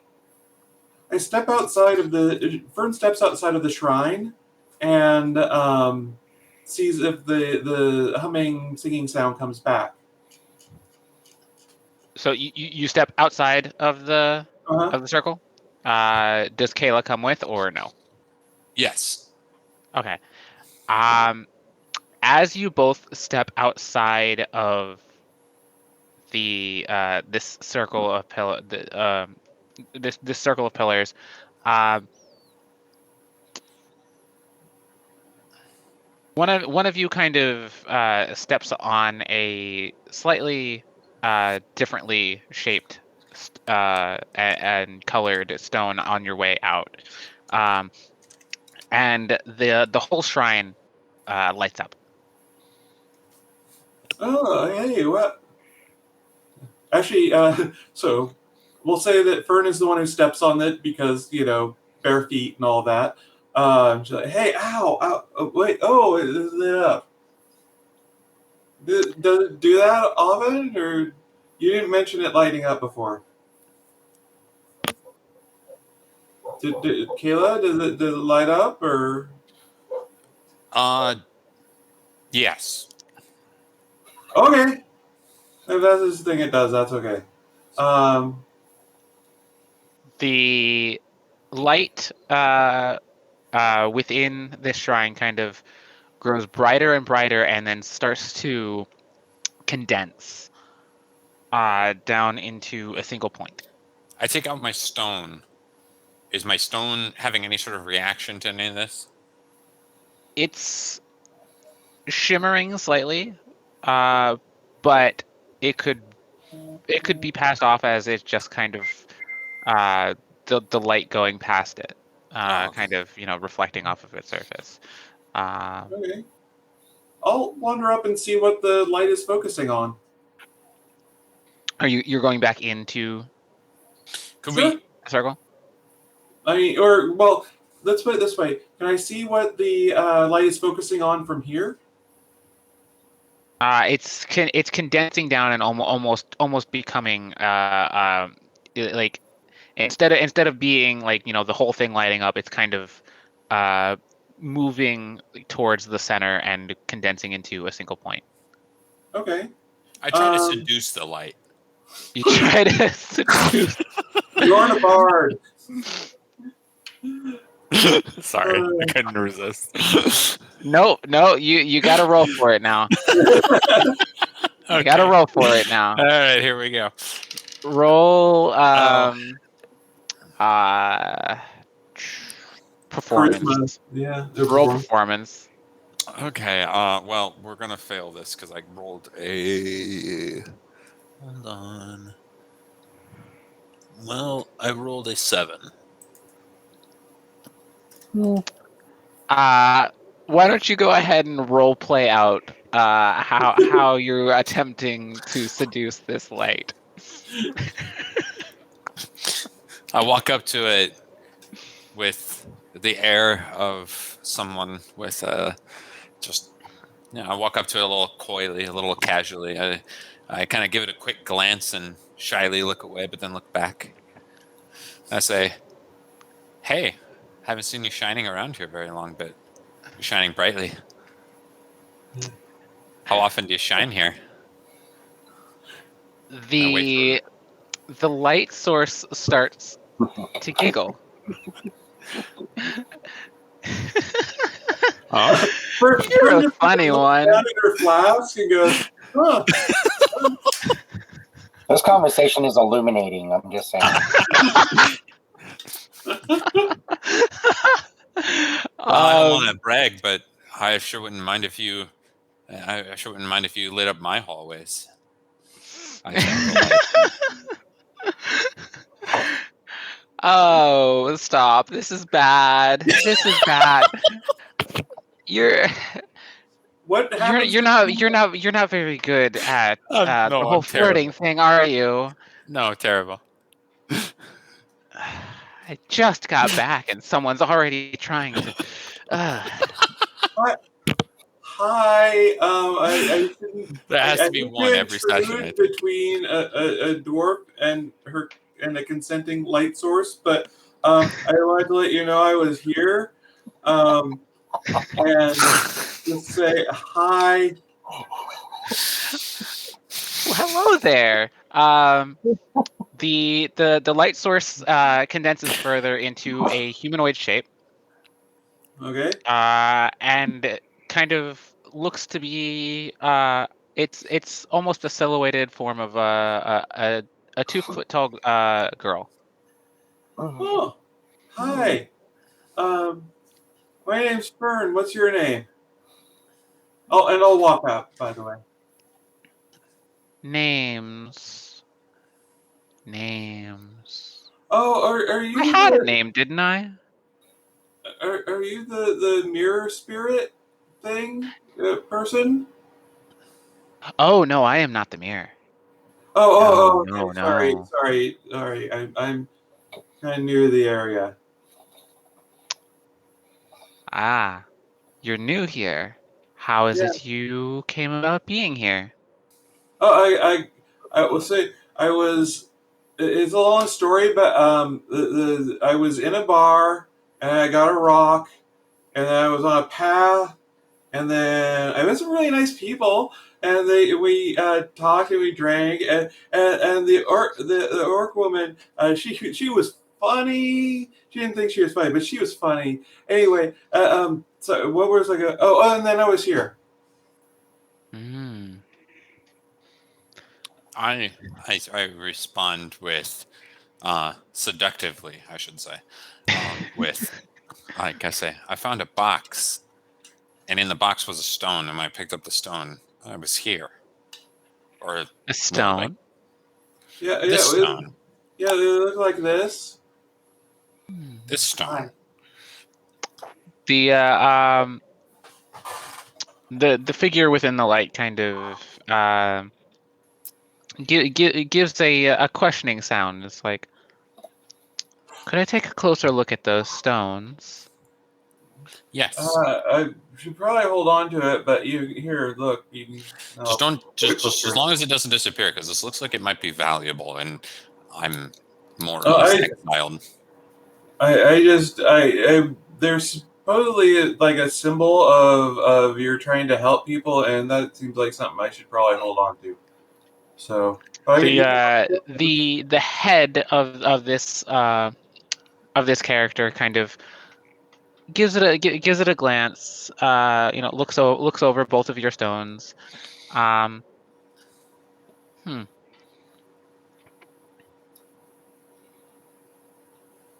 They said there'd be another of you. That's interesting. Oh, yeah? Wait, another of who? There were 3 items sent out. Where's the third? Oh, did you send the rock? The rocks? I didn't send them. Oh, who sent them? You haven't figured it out by now? Is it the mirror person? No. Oh, the mirror spirit guy. I guess that would make sense. Yes, they did indeed send for some aid. However, I don't believe it was meant to be someone as inexperienced as you two seem out to be. I have a lot of experience in certain areas. Are you still trying to seduce the light? Hey, the light has a humanoid form now. I'm not judging anymore at all. It clearly has like its own, like its own Okay. consciousness. Technically it can consent. Mhm. So, do you know who the other person is? Maybe we can go get him. Oh, I was not given any names. I was just told that there were Oh, 3 right. sent out. However, you may want to head northeast a bit. Okay. Um, there is another landmark you may find intriguing. I do hope that you find your way sooner rather than later. Okay. Wait. I will. If we Okay. find this third person, should we bring them back to Oh the no! ritual site? Oh no! I will meet you at your designated location. Should you reach it? Okay. Okay. Was there? I mean, what were we supposed to do? Why they want to help, but you didn't say what they needed help with.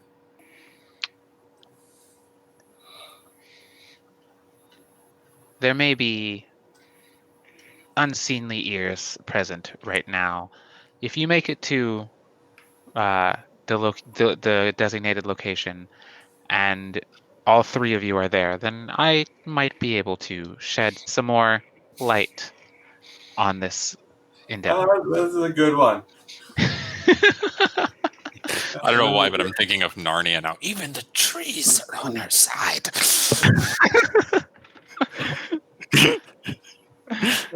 You're not far Okay. off. We should probably get going. And All right. it's Well, nice meeting you. Oh wait, Miss Light that, person. that's why I was messing up all this flirting, is because I didn't even ask for a name first. Well, I asked for a name. She didn't have one. Oh, Do I you have a want? name. I Oh, have you a do? name. What's your name? Uh, I have many different names. I've gone by. What's a name that's really Oh, easy to remember? Because I'm really bad with names. you're really bad with names, aren't we all? Um,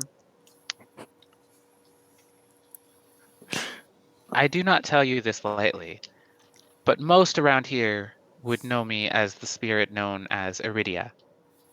Iridia. Okay. Idiot. Iridia. Okay. Just gonna do I'll give you that. Nice to meet you, Iridia. All right. Uh, she bids you farewell, and the light gets very, very blindingly bright for a few moments, and then the figure is gone. Okay. Ah. She gone. Okay. So, which way is the northeast? Yeah. Uh, we're trying to go east. Roll northeast. Yeah. We're trying to go northeast. I look up at the sky. Where it's still morning, right? Roll survival to see if you can find out where northeast is, both of you. Ah, Okay. I got a. Hold on, I got 8. survival is wisdom. I got a 15.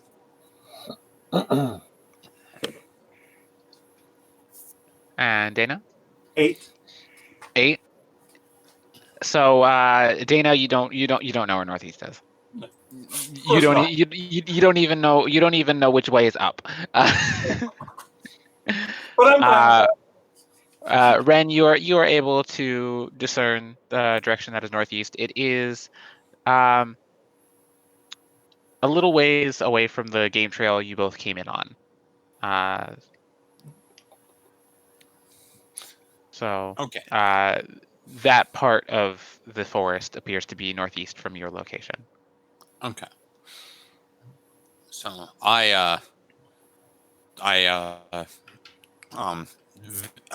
gesture to Fern and say, I guess we should go that way. Oh, And I okay. point in that. It sounds like a good idea. Is that where We're- the light lady told us to go? Yep, where the light lady told us to go. All right, let's go. Okay, let's go. We head off together, arm in arm, Uh-huh. skipping, singing, off to see the wizard.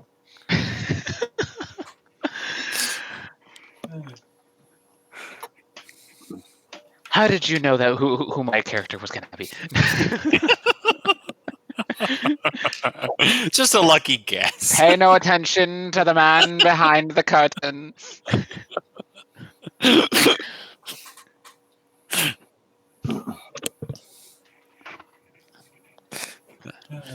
Oh my goodness, I just read chat. Kayla may have experience, but not in flirting with a lamp.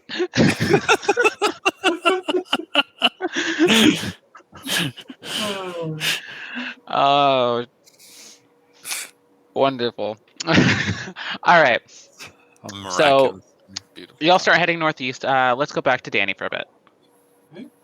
So you and the man have been traveling for several hours now. And you have taken the time to set up camp and spend the night at a campsite nearby before continuing your journey. When you pick things up again in the morning, you start to go, to go towards the direction again. When the man that's been escorting you suddenly kind of stops.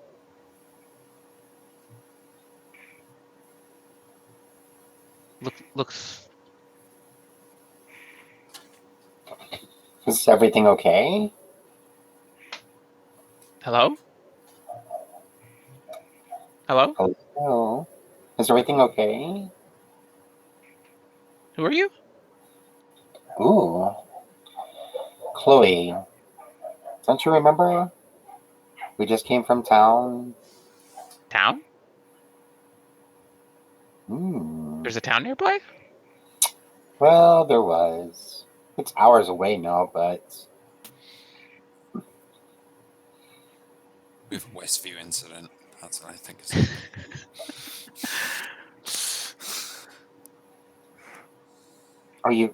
do you not remember? Do you not recollect what has been happening? Where am I? Well, we're on the road to hopefully the cave and cavern that you found rock at before, to kind of show me where it is and what it is. And A cave? sure, the There are rocks is sure. he his head kind of cocks again and he's just like then he kind of rubs his temples trying to remember. It's like I something about a cave.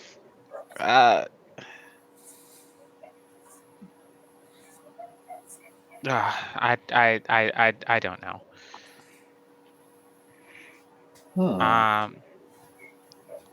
What was so important about this cave?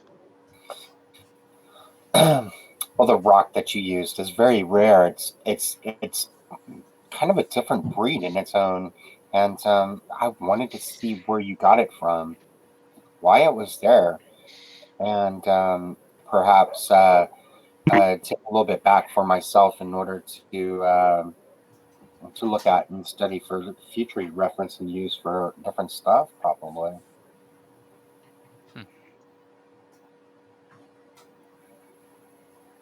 Well, I don't really know where here is. Am I that forgetful? Wow.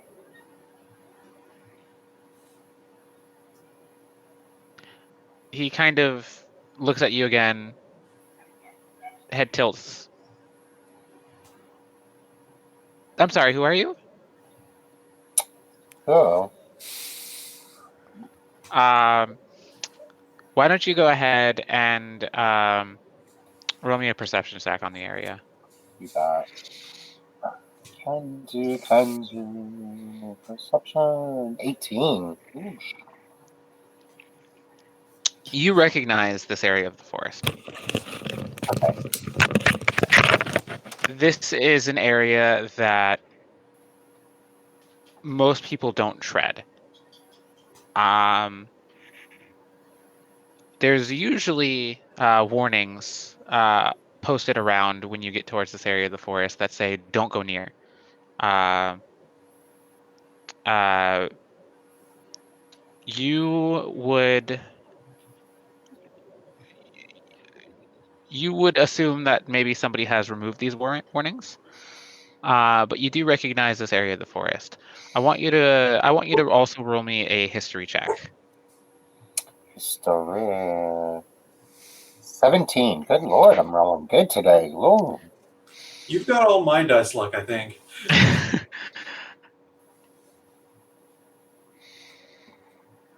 This area is known for people getting lost, quite common, but not lost in the physical sense. Lost in love? No, more like Perhaps lost in the light? many people who have returned tend to not remember anything of their experience out in the woods again.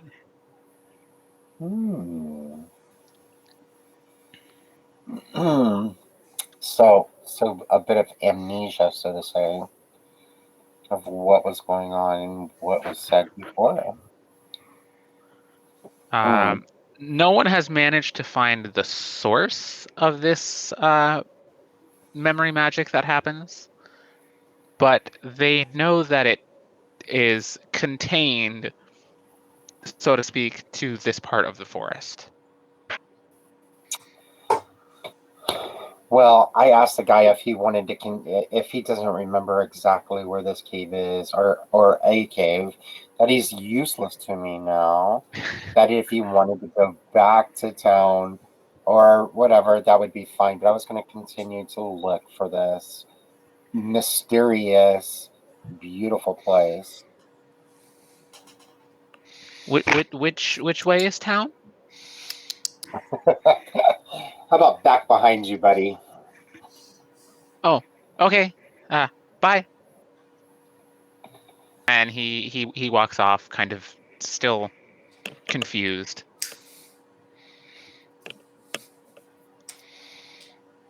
So I'm gonna take a look around. Obviously, with how quick that happened, we got to be pretty close to the source of what he was talking about, I would think. All right. Let's see. Why don't you go ahead and give me a survival roll to see if you can find your way through this forest. I rolled a natural 20 on that. Holy cow. Okay. You know exactly which direction you're going. And while you don't know the exact location of your destination, you do have a general sense of where it will be. Okay. So I'm going to start walking in that general sense then. All right. You walk for another couple hours, and during this time, you kind of feel a fogginess in your head. Almost like you're not really quite sure why you're there for a moment. You shake your head, you clear your thoughts, and you're back on track. And after another couple of minutes, you hear some laughter and music off to the side. So I go. So I follow. Almost like there's somebody who's having a little bit of a celebration within these woods. Oh, well then I'll start moving towards the laughter and the music. You're gonna head towards the laughter and the music. Okay. Yes. Go ahead and roll me perception. 14. 14. Okay. The voices are getting a bit stronger, and you can kind of make out more just about how many are there, and there seems to be about 10 different voices as you get closer. A party, Lord. So I just I nonchalantly walk in. I don't need to be stealth, so to speak. I'd go in and reminisce. Well, you make your way, and you see well, it's a group of different Fae creatures, just kind of all having a wonderful time. Some of them are dancing, some of them are off to the side, drinking drinking from goblets, and just kind of they're all just having a generally good time. Ooh, sounds like my kind of place. Wow. So I just pick somebody random out and ask them, why the party? Why is everybody up? Or what is the occasion? The person who you walk up to is a small elf girl. She looks to be probably about 19, if we were going by human standards, at least. But like she looks to be that equivalent for an elf age, you know. She's like, "Oh, we're just having fun. Come join us." Sure, but I'm looking for this one particular place, this one particular cave. I just felt drawn that I need to take care of this and wonder where it is. You haven't seen a cave around, have you? Cave? I'm not worried about caves. I just want to have fun and dance. Come on, let's go have some fun. All right, maybe for a minute. All right. I want you to roll me a wisdom save. Ooh, wisdom save, yes. 17, so it's a 13 plus 4. 17. You feel lightly compelled to just kind of sit and join them and have a good fun, but something in the back of your brain kind of reminds you that you have a job to do.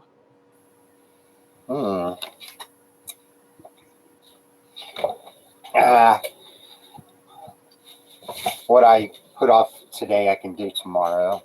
Why not have a little bit of fun tonight? So I just continue to party for right now. Okay.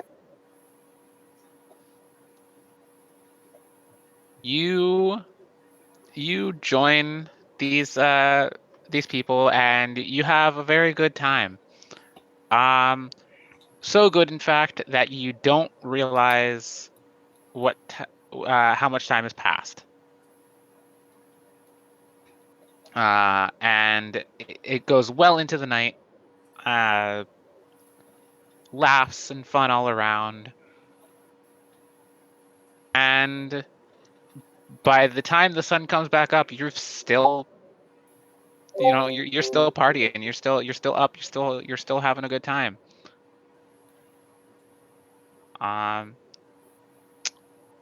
Go ahead and make me another wisdom save at disadvantage. Ooh, dang.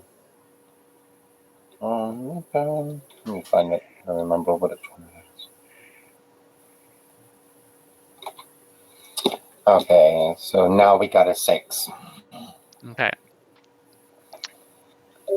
You feel like you could stay here forever. That there's nothing that is left for you to go do.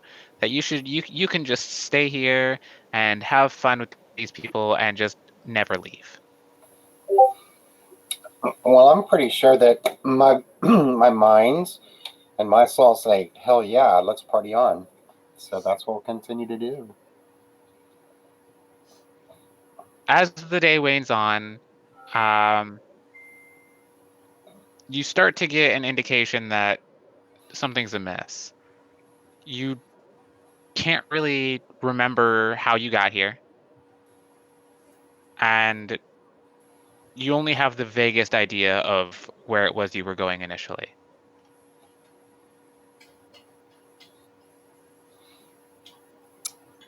Gotcha. So I'm just chugging along with everybody else. God, it seems that I'm missing something. Why? Oh, no. This means much better than whatever it was I was going to do anyway.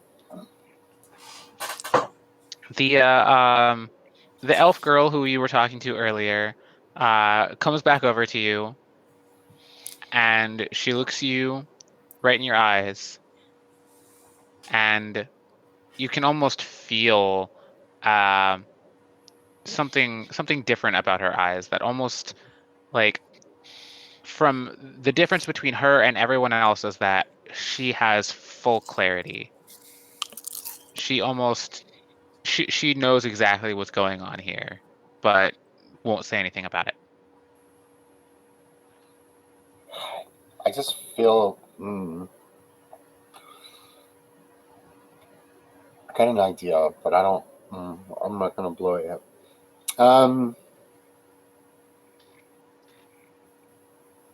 Okay, so I ask her straight up.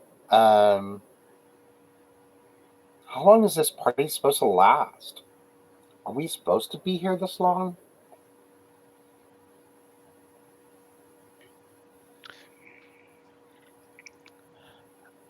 She motions for you to step closer. And I do. She kind of stands up on her toes to whisper in your ear. You're never going to leave. Got a midsummer situation is what's happening.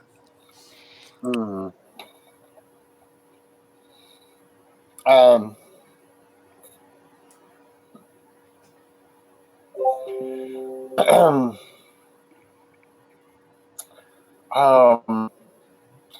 I don't like that answer. So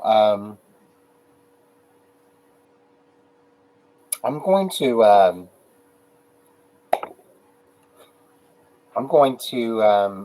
I'm going to back out and rethink what I'm doing here.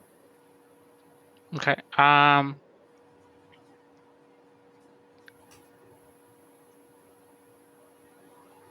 Are you attempting to leave the area as a whole, or? Yeah. As a whole, trying to leave the area as a whole. I want to see what is going to be holding me into this.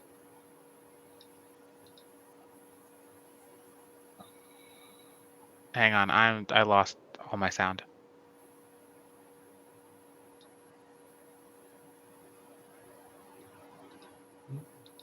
What is going on? Oh, we can hear you. We can hear you.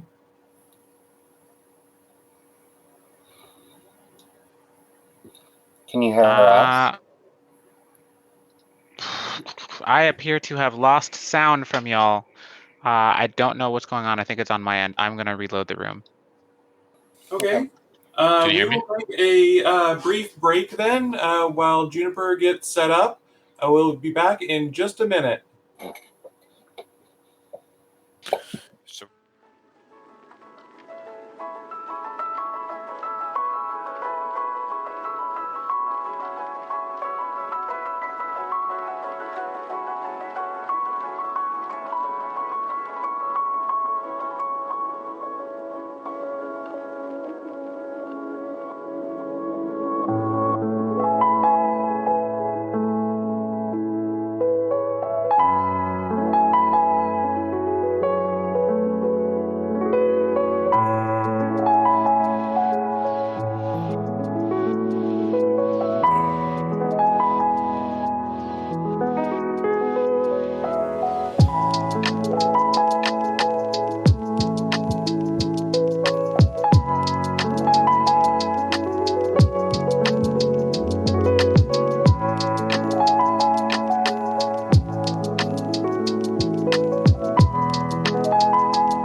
Okay, welcome back, everyone. Sorry about that. Had a little bit of a technical mishap, but I think we're back. We're back to normal. What was the last thing that we were doing? It we were was talking the with party Dana. with Danny. We were backing Yes. out of a circle of friends or partiers. Okay, so are you trying to leave the party as a whole, or are you just kind of? Yes. I'm trying to leave the party as a whole. Yes. Okay.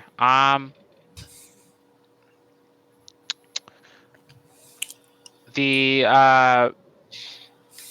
the elf girl kind of grabs you. She's surprisingly strong for her size. She said, "Didn't you hear me? I said you're not going anywhere. Come, have fun with us."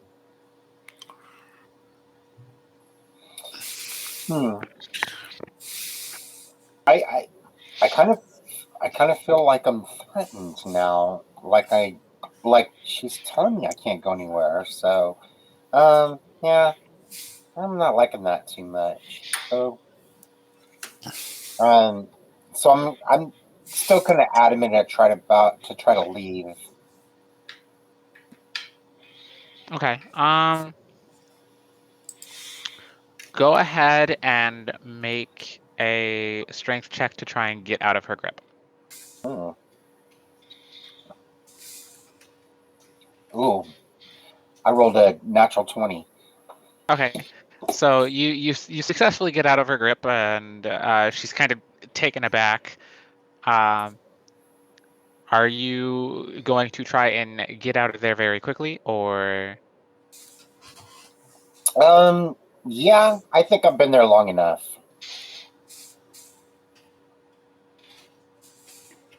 Okay. So I need you.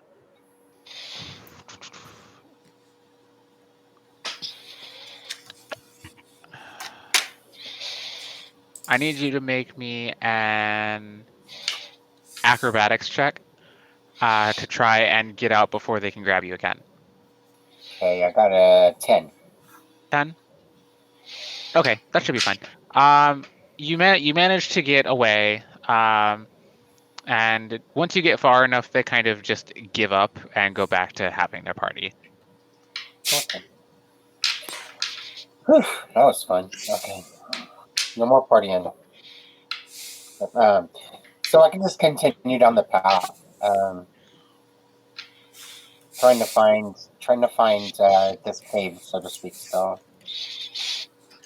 Okay. You're going forward, and you come to a point where this path kind of converges with another smaller path off to the side. And you hear two voices coming from down this path, and they're heading towards you, towards the same kind of general location you're going. Okay. So I walk towards the voices. So you want to step off your current path and go down this new path? Go down the new path, of course. Okay. You walk down the path. It only takes about a minute or so before you actually see the people in question, and you see Ren and Dana's characters kind of walking and just generally having decent fun conversation with each other. Well, maybe some stumbling too. Yeah. Yeah. A lot of staggering. Yeah, one of them is drunkenly staggering towards you. So wait, where you come from? They make the wine out of mushrooms, right? Because I thought that was a dwarf thing. Is that you make the wine out of mushrooms, and I hear it's really good. It tastes a little like gravy, but it's pretty good, right? Is that the? I don't know anything about making wine out of mushrooms because I'm not a dwarf. I don't know anything about dwarf. Are you No, a dwarf? I was talking to Ren's character. Oh. So Well- that's just a conversation they're having as they're going up the path. Gotcha. Well, I mean, mushrooms, sure, but I've always been more of a I've been finding ever since I left my tribe that you really get great wine from the random berries, but sometimes they're Oh, a little yeah. more potent than you need them to be. Oh yeah, no, those are the berries you have to find because that makes the good stuff. Oh yeah. And because the others are tasty, but they're just not very strong. So As y'all are walking, having this conversation about mushroom wine and random berries, you come across Danny's character walking towards you from the hey, direction you're going. hi, how are you? Hello. What's up, little people?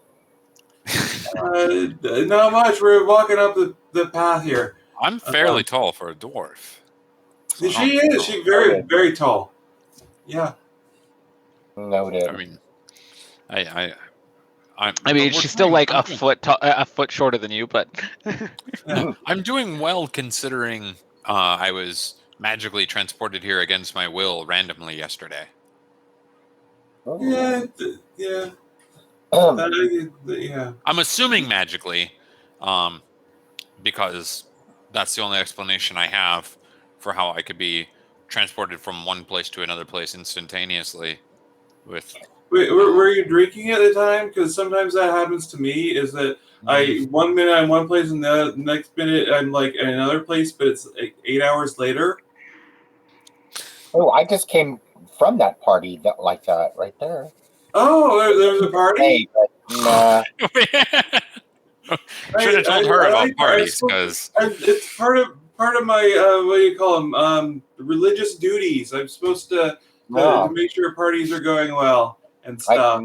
I can tell religious duty. I know about religious duties, but wow, I Good, need to good, learn yeah. more about your religious duties. Obviously, Oh yeah.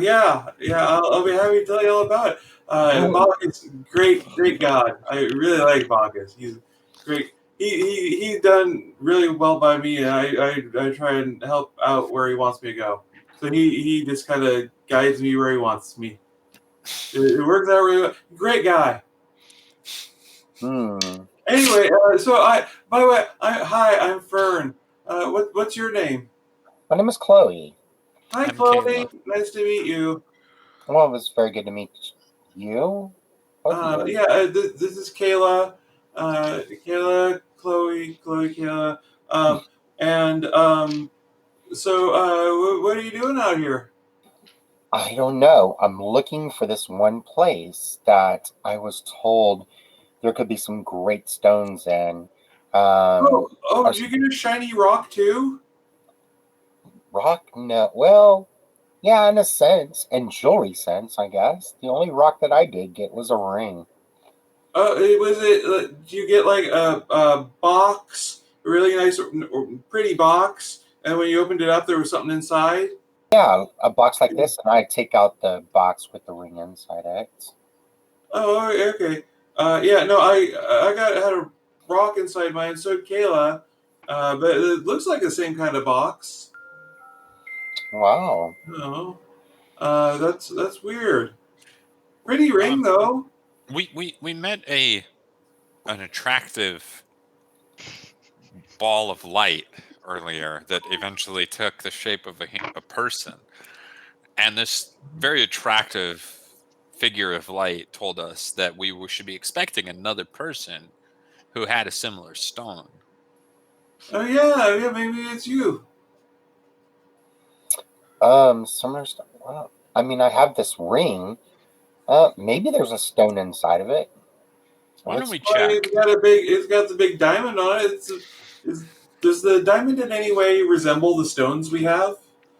It appears to have this. It appears to have the same kind of shimmering, reflective surface that your stones do. Yeah, it looks like the same. Like someone polished up the diamond there to be really like the stones we have. So maybe it is. I mean, have you tried putting on the ring yet? We seem to be quite a rock group here. That's Yeah. awesome. No, I have not.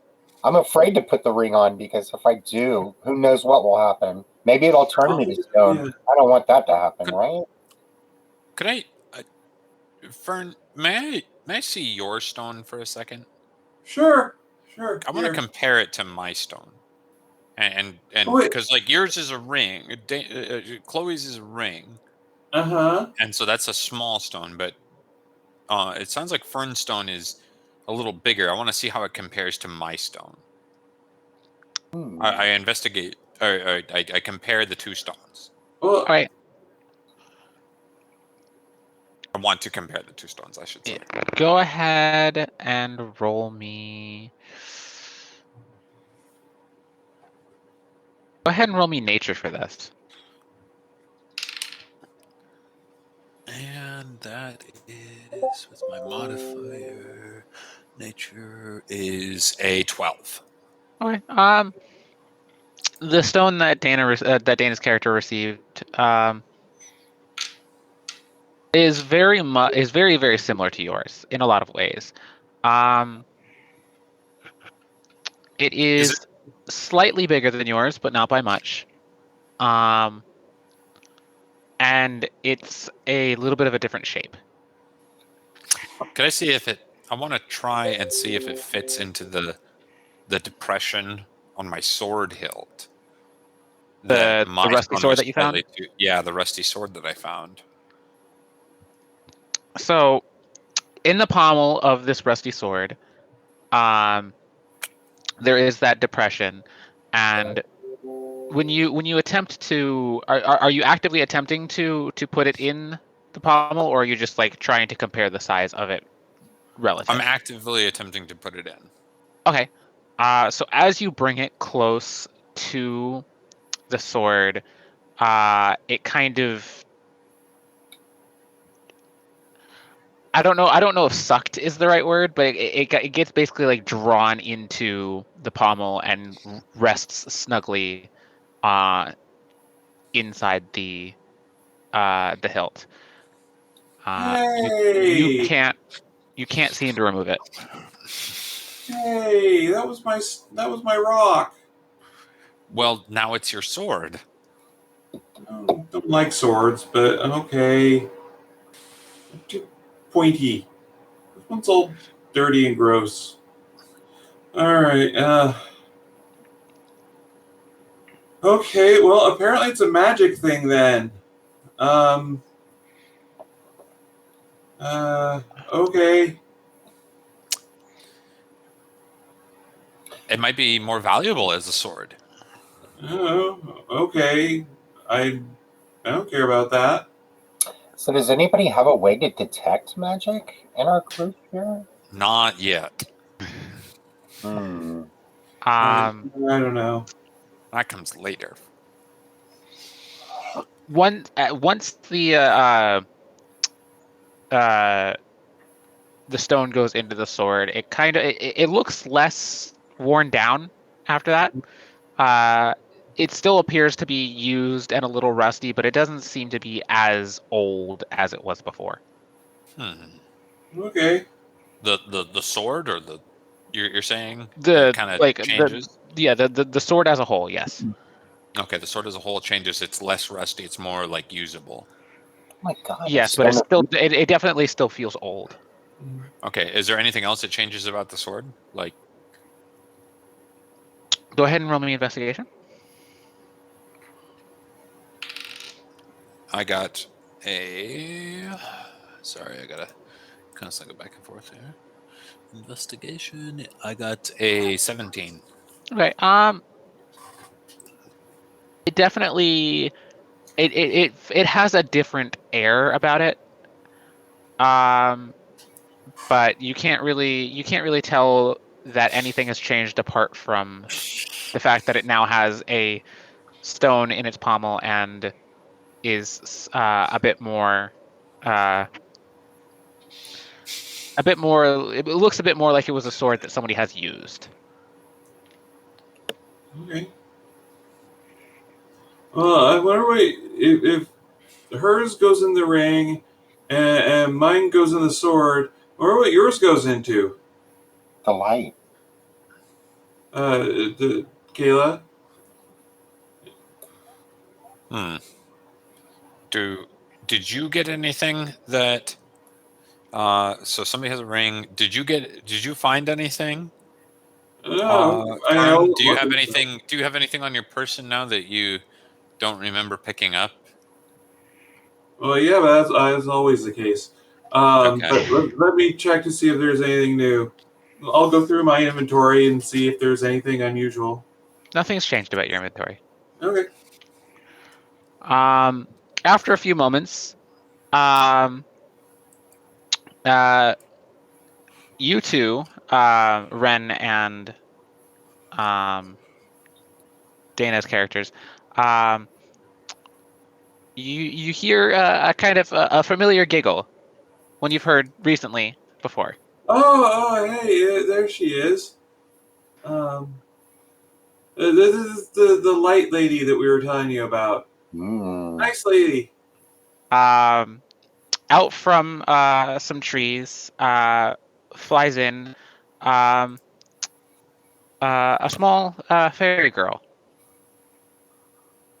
Hmm. Hmm. Hi. How are you? Well, it appears that you have all met finally. I Yeah. did not know who would be receiving the third item, but it's good to know that it is someone who is native. Yeah. Yeah. She gestures to Chloe when she says this. Somebody who is native, so you're from here. I am from here. That's nice. It's a nice area. Very pretty. Oh, thank you. You weren't magically stripped from your home to be here. That's good. Danny, I want you to roll history for me. Did you say Dana or Danny? Danny. Dana. Danny. Danny. Okay. Chloe, roll history. Holy cow. Okay. And you said history? I'm sorry. Yes. Okay, Yes. perfect. I got a 10. Okay.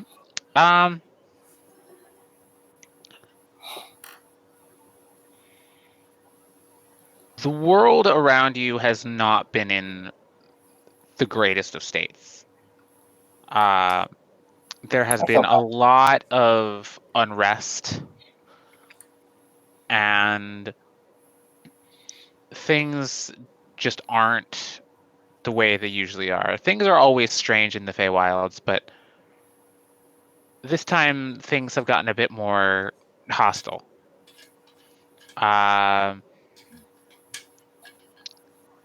Things just seem to be on a decline.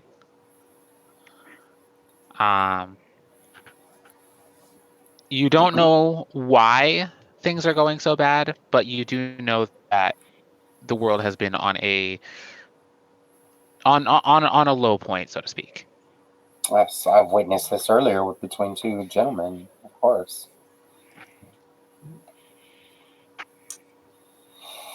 Anyway, so by the way, would you like a drink? I forgot to offer you a drink earlier. Oh, I just came back from this party. I'm good. I appreciate it, though. Yeah, that's right. We're talking about a party. I need to go. Anyway, Iridia is here, so we should. Yeah. Hi. So yes, we found each other. What are we supposed to do now? She doesn't say anything. She simply gestures you forward, northward. The location we seek is not far from here. However, I'm not quite so sure that you are strong enough for what lies ahead. Oh, yeah, I'm not very strong. I'm very, very small, tiny. So I'm not very strong. Oh, I don't mean physically strong. I'm not physically strong myself. I mean, strong is in what you can do. So yeah. Perhaps there's a way we can fix that. Okay. She pulls out a staff seemingly out of nowhere. It's a very ornate staff. The mark of someone who has studied magic for a long time.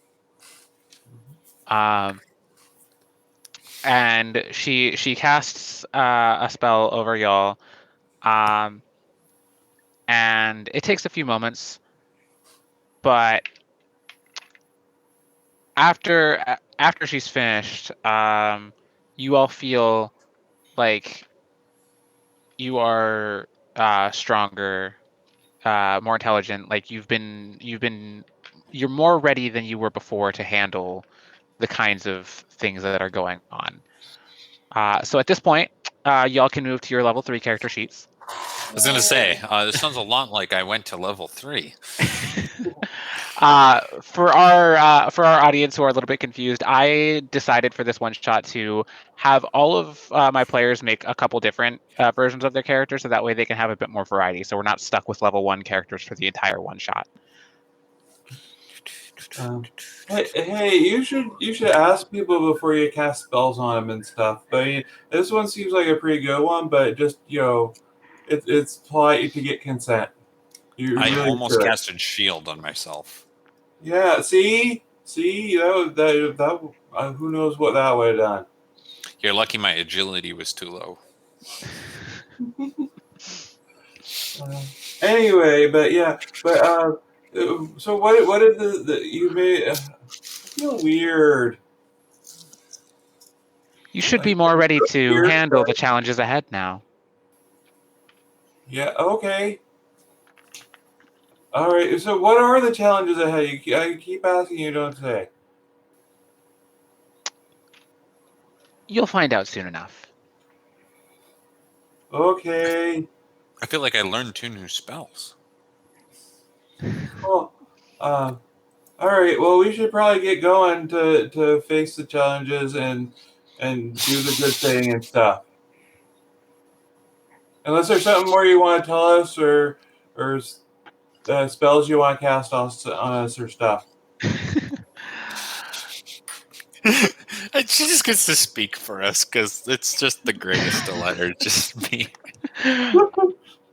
She doesn't say anything more. Simply gestures you forward and says, "At the end of the path, you will find a cave, and maybe there you'll find something that will help all of us." Oh, okay. Oh, by the Uh, way, oh, Go ahead. Go before ahead. we go, sorry. We found a sword and we put the stone that I had and it got put into it and we can't get it out. So sorry about that.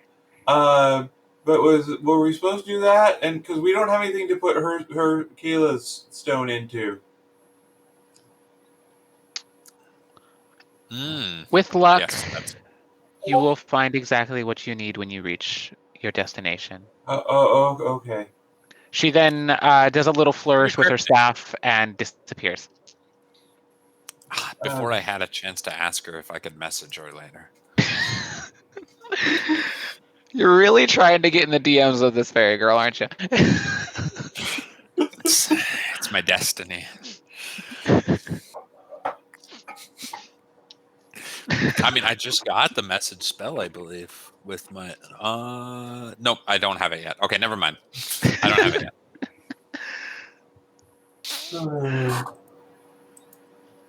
All right. Well, we should probably get going then. Yep. All right, off to the dusty trail. You coming along, Chloe? Oh, of course. I wouldn't miss this for the world. All right. Let's get going. So let's get to know each other. I mean, Okay.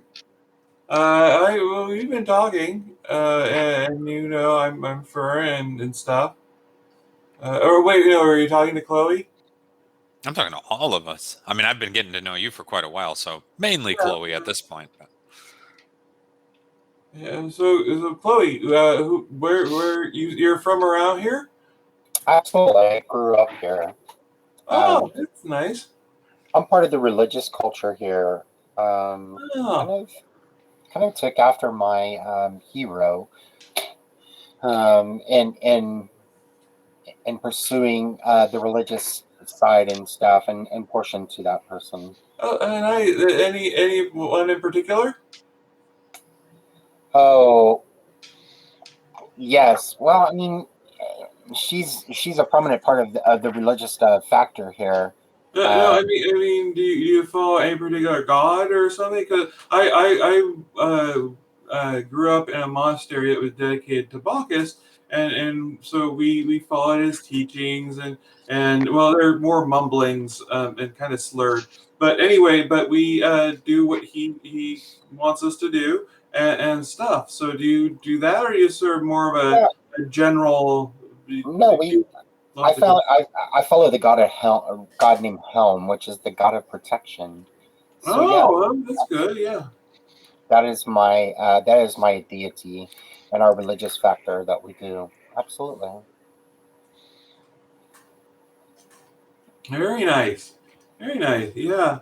Nice to meet you. So yeah, good to So meet you.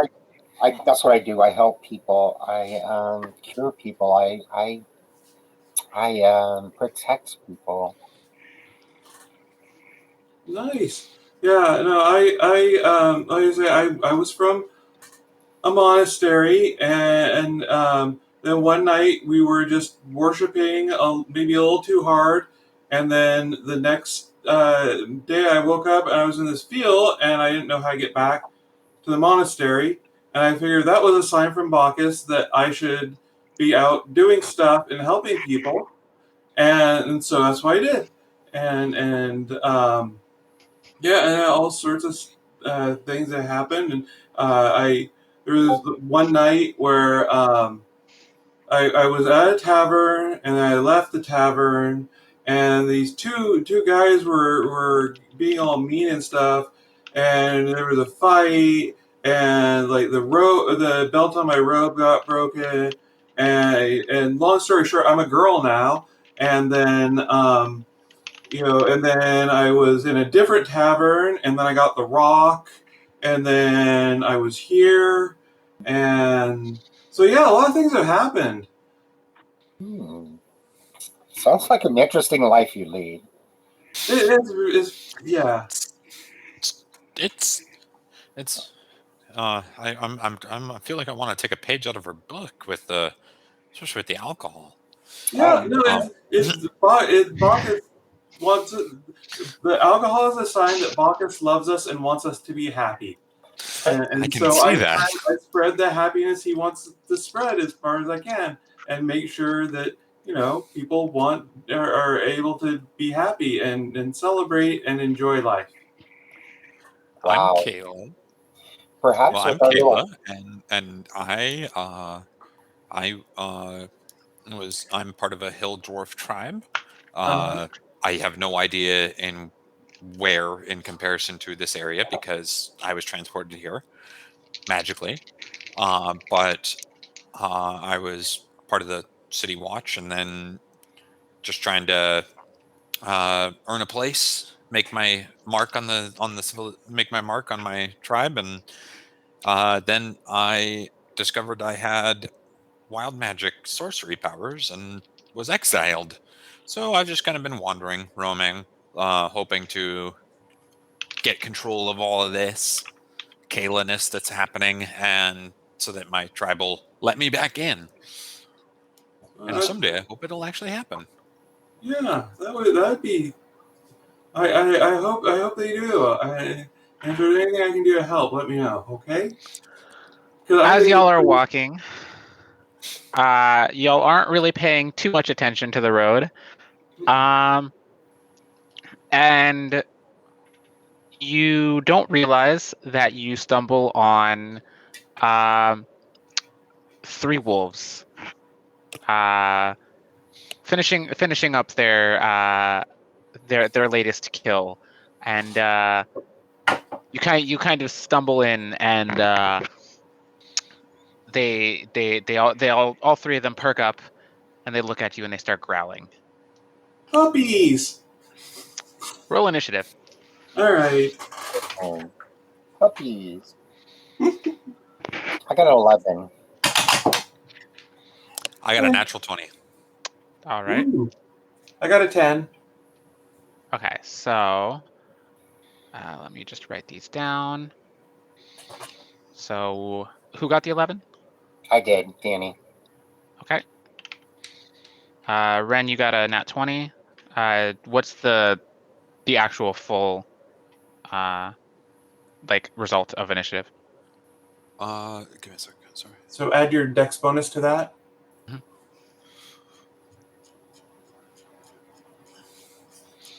Which I think makes it 19. 19.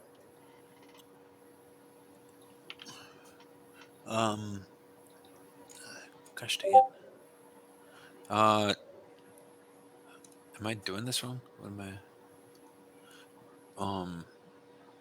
Whatever your dex mod is, what you add to the roll to get your initiative. Oh, okay. So it's 19 then. Okay. And then Dana, what was that you got again? 10. 10. Yep. Just a flat 10. Okay. Flat 10. Okay.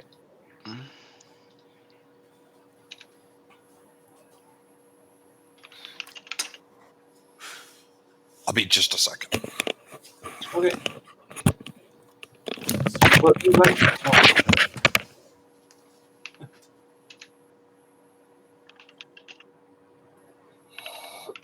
Okay.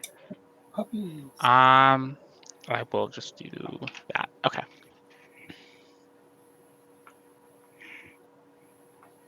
So Ren actually won initiative, so we'll be going before Yeah. anyone else. So whenever she gets back, we can continue on with that. But while we're waiting on Ren, why don't we go ahead and just have a little conversation with chat here for a sec? Yeah. How's everyone thinking about all the stuff that's going on so far?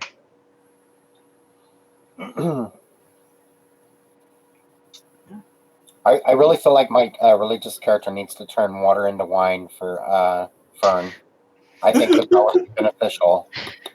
It would be handy, but yeah, no. She actually one of her she gets a tool proficiency, so she actually has proficiency in distilling supplies.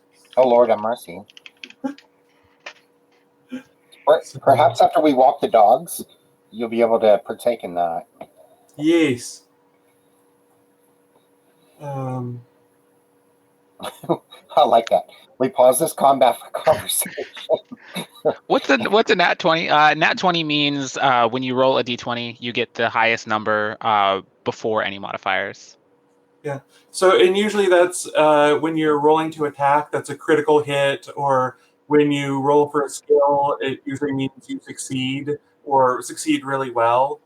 Pretty much, Yeah. no matter. 20 does not always mean a It guaranteed doesn't success, always, but but it is usually it is the highest roll you can get on the die before any modifiers. Yep. Okay, it looks like Ren's back. Apologies about that. That's right. You have one initiative. What would you like to do for your turn? I would. So it's 3 wolves, right? Yes, there are 3 wolves. Okay. And so they are pretty much going to directly attack, right? Okay, they appear to be hostile. Yes. Okay. So I will go on the. I guess I will go on the offensive. I will cast Ray of Frost. Okay. I will cast Ray of Frost on the wolf closest to me. Okay. Go ahead and is that an attack roll or is that a save I need to make? It's an attack roll. Okay, so go ahead and roll your spell attack. I got a blah, blah, blah, blah. I got a 19, but Okay, that hits. Yay.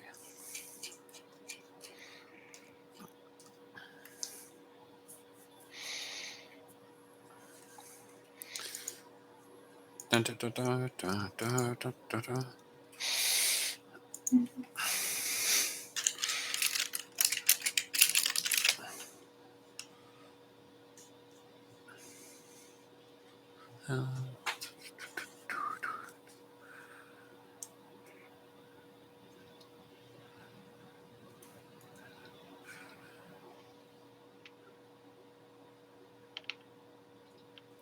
So do I need to roll a d8 for that?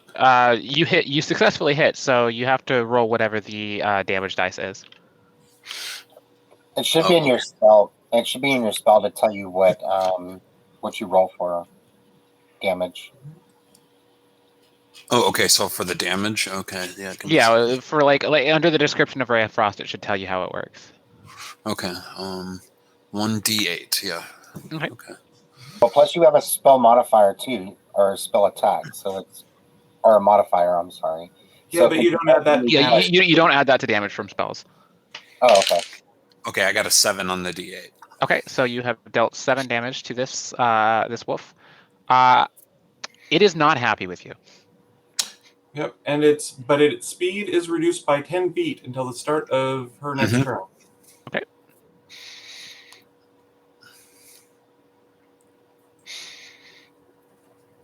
Okay.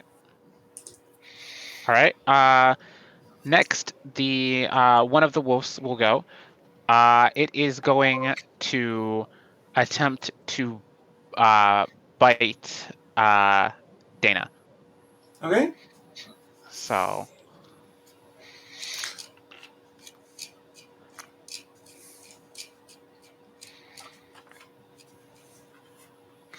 17. That will hit. Okay. So it is. You are going to take.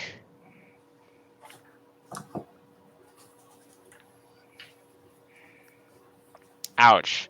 You're going to take 9 piercing damage. Oof. Okay. It rolled nearly max. Yeah. That's fine. That happens.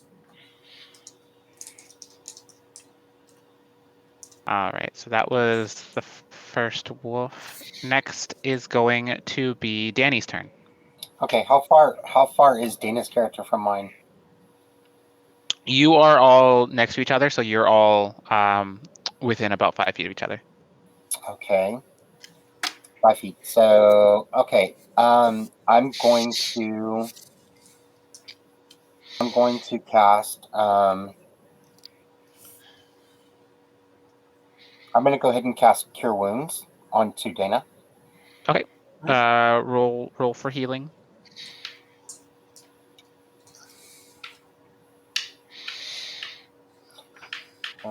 So at 11. Okay. So that should take you all the way back up to Yep. 4 I'm points, right? back to full. Yeah. Well, actually, it Right. was a D8 plus the modifier because I do get a modifier on that one. Yeah. Mm-hmm. Healing's different. Yeah. It's So I spell damage rolled that you typically 7 don't. plus 4. So sorry about that. Should That's have all right. fixed on that. All right. Is that all you're doing on your turn? Um, I don't think I do. I get a bonus action? If you have something you can do as a bonus action that isn't casting another spell, then yes. Okay, and no, I'm good. I will. Well, yeah, I can. You can also No. move if you want. Yeah. However, you are within 5 feet of the wolf that just hurt Dana. Okay. So I will. Well, I'm within 5 feet. No, I don't want to go anywhere because that will provoke an attack of opportunity. Nope, I'm good. Okay, I'll stay right there. so you're ending your turn? Yes. Okay, Dana, it is now your turn. Okay. I'm going to make an attack action and spend a key to do something cool. Oof. Does a 9 hit their AC? It does not. What about a 16? A 16 does. Okay. So basically, she kind of pulls herself away from the wolf and sort of backs into Chloe's healing touch, which she is like a little bit surprised by that, and lurches forward, trips, and brings her and tries to catch herself with her staff, bringing it down on the wolf, and then stumbles forward, just about hitting the wolf with her arm, but then realizes that she arrests her movement but overcorrects and kind of kicks back, and her foot comes up and also connects with the wolf. So for a total of it's a D4 and a D8. Oh, there. 8 plus 6 for a total of 14 damage. 14, you said? Yep. All right. The wolf that you have accidentally punched and kicked somehow falls to the ground and stops moving. No one's more surprised than Fern is. Okay.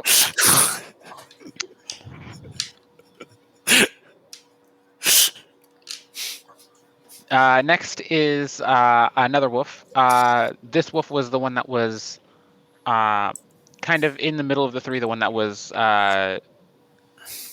eating the most of this hunk of kill. That was what they were, going after.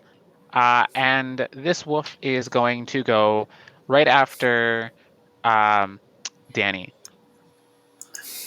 Come at me, bro. So it's gonna run up towards you and attempt to bite you. Can I cast shield on her, or is that out of turn? You can do that as a reaction. It's a reaction to you taking damage, I believe. Oh, Okay. However, it doesn't matter because the wolf rolled a natural 1. So Yeah, Danny's got a pretty good armor class too for a cleric. Okay. oh, clerics are actually really tanky. Like I got a 16 armor class. You ain't wow. Oh, yeah. That's better than I've got. So you ain't hitting me. But yeah, no, it rolled on that one. It's not hitting you. The next one, the one that Ren hit earlier, is not happy with you, Ren. Not at all. So it's gonna go right after you and attempt to bite you as well. Does an unnatural 20 hit you? Does it? yes, it does. I can tell you Yeah, that. it does. from here. She got the wolf got a natural 20. I cast shield. Unnatural. The shield is not Unnatural. going to help you here. I don't think. Yeah. Okay. So I Shield got just switch. adds 5 to your AC for Yeah. for the reaction. Mm-mm. So I need to roll. So no, I roll damage. Oof. So you are going to take. Whoops.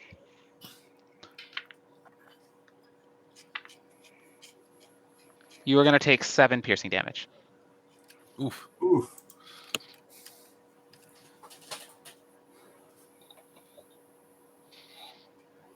Okay.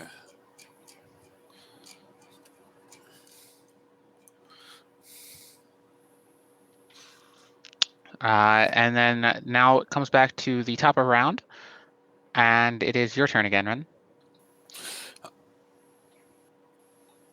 I look at the wolf that just bit me, and I'm mad at that wolf now. We're in a fierce battle of madness together. I point my staff at the wolf and cast magic missile. Okay. Roll your damage. Are you hitting it with all 3 rays? Yes. Okay. So roll your 3d4. Okay. 3d4. So it is 3, 4, and 1. So It's 8. down. It's down. It kind of flies back and kind of flips a little bit from getting hit by the magic missiles, and then just kind of lays on the ground, and it's gone. Serves you right. Next is Danny. There is one wolf left, and that is the one that is currently the one that just tried to bite you. Oh, little fucker. Oh, I mean, little. Yes, fun. Okay, so we will do. Let's see, what do we have? Let's do something different. Let's attack him with the short sword. Okay, go ahead and roll to hit. I threw an 18. You said a 19? 18. 18? That hits. Okay. Roll And damage. that will 6 piercing. 6. All right.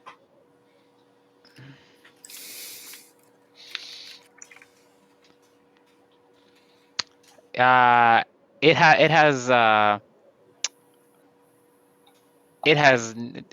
does not look very good. It doesn't look like It's very happy that you have just stabbed it with a short sword.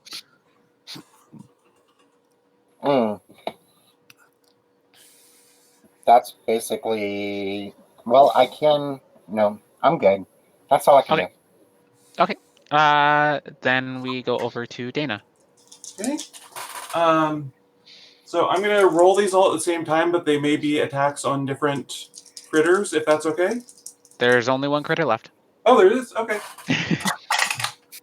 It looks like there's 3 because she sees 3. Yeah. That's the triple Yeah, vision the happening. trick is to aim You for the one- you probably see like 8 right now. Yeah. The trick is to aim for the one in the middle. Does a 12 hit? A 12 does not hit. Okay. But that last one does hit. That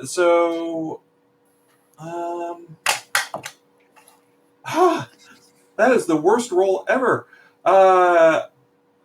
So getting back up, apparently Fern has found sort of a muddy patch, and again, there's more acrobatic theatrics and stuff, and does not come anywhere close to the wolf until the end, where she basically just kind of rests her arm on it, somehow like hitting a sore spot for another 4 points of damage, but Another 4, you said?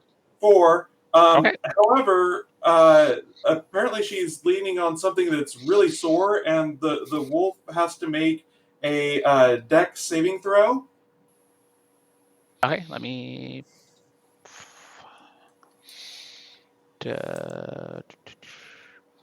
Okay.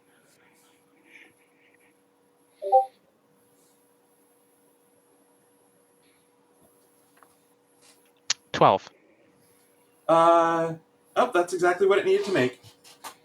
Okay. Lucky wolf. Yeah, that was a crummy round for my end. Sorry, everyone. Not as lucky as you might think. It is panting hard, and it just looks like it's about ready to drop. So just out of reflex, Fern, like I say, ended up kind of leaning on the wolf, and just kind of is going to scratch it behind the ears, just out of reflex. It's gonna go and bite at the hand that is trying to scratch it behind the ears. Okay, that's fair. That is a 23. Yeah, no, that hits. Just a little bit. You have no hands left. We'll see what damage it does.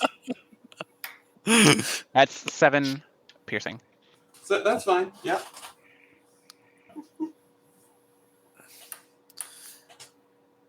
Back at the top of the round, we have Ren.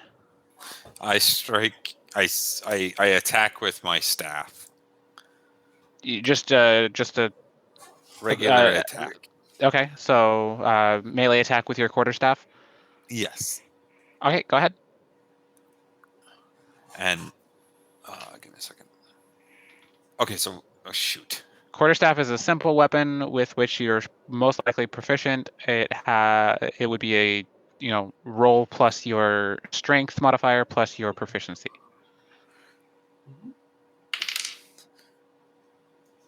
So I got a 9. 9, that does not hit. Anything else you want to do on your turn? Swing. I whip around and I cast. I figure why not? I have. Hold on, give me a second. Let me see what this is. I should know, but I don't.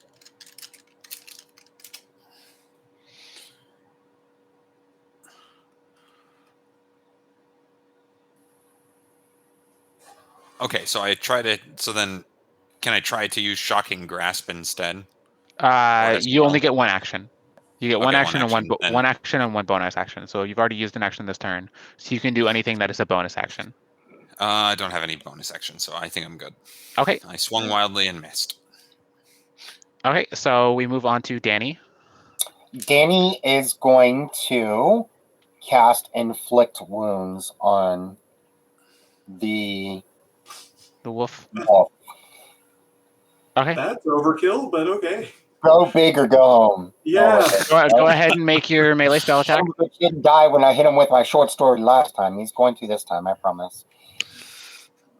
That was at 15, by the way, on the hit. That hits. And oops, let's go back to that. The damage will be Isn't it like 3d10? yeah, Yeah. it's 3d10, so 9 points of damage.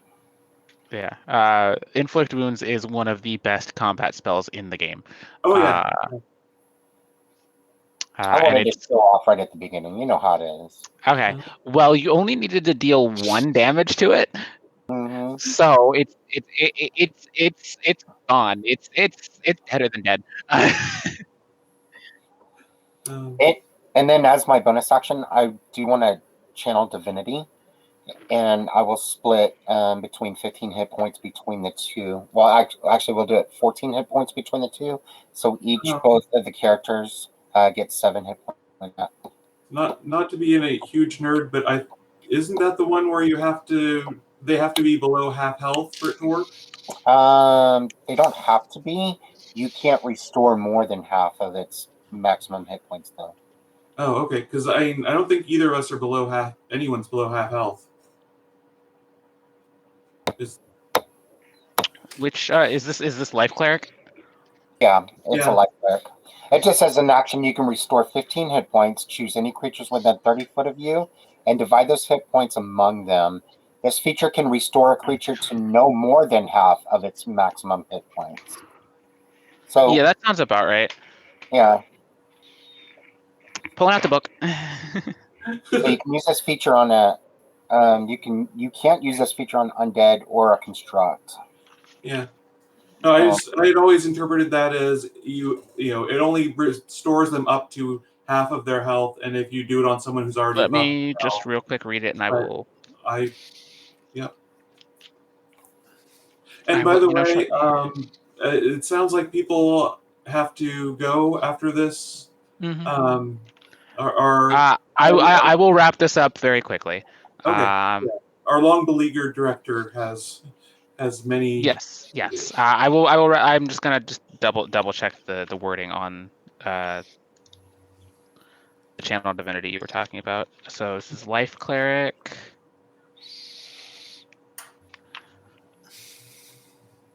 And this, by the way, is part of the authentic 5th Ed D&D experience, is arguing over the rules and. Oh yes. But the way Danny interpreted it sounds about right. Life domain. That's fair. I'm happy to. Divinity to their life.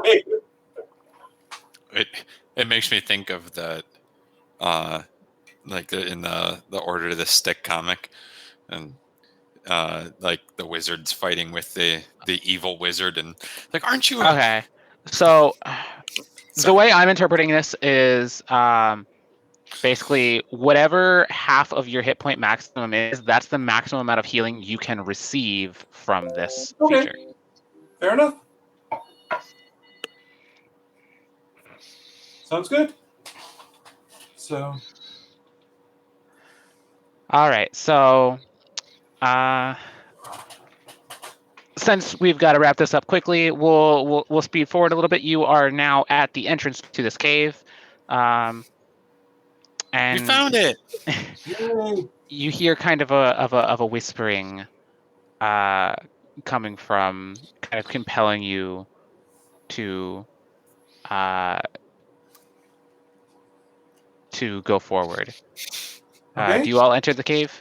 Yes. Of course. Okay. The cave has a bunch of this stone that you saw earlier, Danny. And in the center of the cave, made out of this stone, is a statue. The statue is of a figure that is well known among Fae like yourself, and the inscription on the bottom tells you as such that this is the mirror. However, something seems to be missing from the statue. In the statue's helmet, there appears to be a missing piece, as well as it has its hand outstretched, looking like it's supposed to be holding something. So I'm guessing it's the rock goes in the helmet, and then the sword goes in his hand, and the ring goes in the other place. That sound about right? Sounds logical to me. Let's Yeah. let's Oh, place- wait. So I always heard that the I kind of vary a little bit, but I always kind of remember the mirror as being a good guy. Is that how you remember it too? I do. Oh, okay, good. I want to double check because sometimes I get that mixed up. All right. So- Well, should we do that? Put my sword in one. Yes, let's do that. Okay, Oh, so okay. what exactly are y'all doing? So, can I get that sword back that had my rock in it? Yes, I hand the sword to you. Okay, I put that in the hand of the statue, the one that looks like it's should be holding something. Okay. And then can we get your rock? And someone's gonna have to lift me up so I can put it in there because I don't think I'm tall enough. I'm tall enough. I can. Oh, put could you put the rock in there then? Sure, no problem. Okay.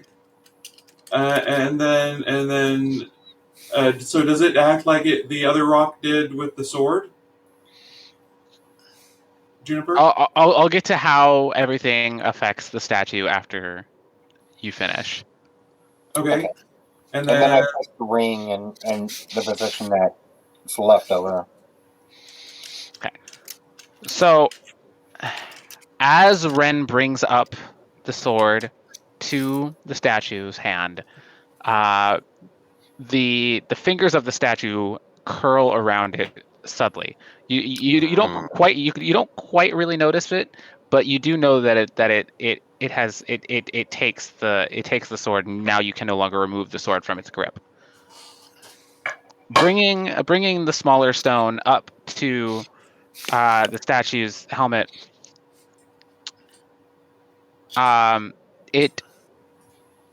it seems to emit a faint glow the higher it gets, and as soon as you place it in, it has now a more of a shimmer to it, and it gives the statue kind of an entire shimmering look, almost like the armor is actual armor. Dibs. Sorry. And then when you place the ring on the statue's left hand, the statue kind of sags a moment, like a person kind of, they've been standing in the same position for years, and the statue moves. hey. What up? Hi. So we have You the okay now? ring. The ring is in one hand. The Yes. ring. We put the ring on the left hand, and the sword is in the right hand. Yes. Is there a place to put the third stone? It was somewhere? it was in his helmet. It was in his helmet. Oh, it was in the helmet. Okay, sorry. My Yeah. bad. I missed that. My bad. Sorry. Hi. You must be the mirror, or something. The figure in front of you looks down. You'll notice the sword has now lost all of its rust. It is now fully embellished, and it looks very ornate again. It looks almost like it was, something that was wielded by a noble figure now, instead of just the regular old short sword it was before. Okay.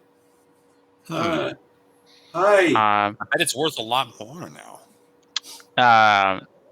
The character in front of you takes the sword and sheathes it in the scabbard that is at his waist. And he takes a moment He looks at all of you. You cannot see his eyes from past the helmet, but you can tell he's looking at each of you individually. Hi. Hi. I'm Fern. This is Kayla, and this is Chloe. I take it you're the mirror. I am the mirror. Nice. Or I was at one point. Well, nice to meet you. Would you like a drink? I do not indulge Oh, in. that's a mistake. Yeah, anyway, so you're a person again, so that's good. Yes, thank you for bringing me back to this realm. Oh, it's I no was problem. trapped for a time. Now I may do my duty once again. In return, I shall grant each of you a boon of which you desire, Okay. if it is within my power. Okay. I just want people to be happy and get along well. Can you do that? Unfortunately, mortals are a fickle sort. Uh, yeah, we are. However, I will grant you this, and he hands you out of thin air a bottle of fine aged wine. Oh, this looks good. Oh, thank There, you. there is much that can be done with some drinks and some friends. That's what I've always said. Yeah. Did you know Bacchus? He's the guy. Anyway, we can talk later. I think they need. But thank you. Looking at the wine, you notice it actually has inscribed on the side a saying that is familiar amongst followers of Bacchus. Yay! Nice. Um, Thank you. the character then looks at Ren's character. Uh, I I want to know. He said if it was within his power, could he give me a brief or at least a general idea of what that would entail? What's within his power? Like what's the kind of thing that's within his power? What's the kind of thing with outside of his power? You just have to ask for something, and he'll let you know if it's something he can do or not. I want I would like uh hmm. Do I you would want to like- ask already out? I want to That phone might be a good a idea. friend or ask You the want audience. better picking up powers, right? I honestly, I would like to have my whole goal, my whole aspiration is to have more mastery over the sorceress magic that empowers me, so that I can be, uh, so that my tribe will be less hostile to me, and I can return to them. Is there something that you can give me to help me with that? He reaches behind himself and pulls out a staff, much like the one that you currently carry. And when he hands it to you, you can feel your magic kind of infuse into the staff, almost like it's become an extension of your own magic. Ooh. Ooh. This should quell your dangerous sides of your magic. Ooh. Thank you. Is this a monkey's paw situation? Oh, could be. That's something your characters will have to find out later off screen. Remember, this is just a one shot. The figure then turns to Danny last of all. So the thing that I want most of, I was told by the head bishop that when I do go on my adventures, that one day I will find this relic, this godly relic, this one cross, so to speak, that will be the deity of myself. So that's what I'm asking for. He's very amused at that. And he brings out an ornate silver shield. It is not a functional shield. It is simply a more like a trophy, more for show rather than for use in combat. And hands it to you, and is and basically states, this is a symbol that was very important to those of the religion you are part of.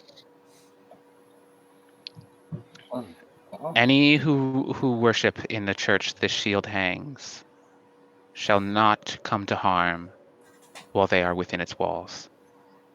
Mm. Oh, I thank him very, very, very much so for that.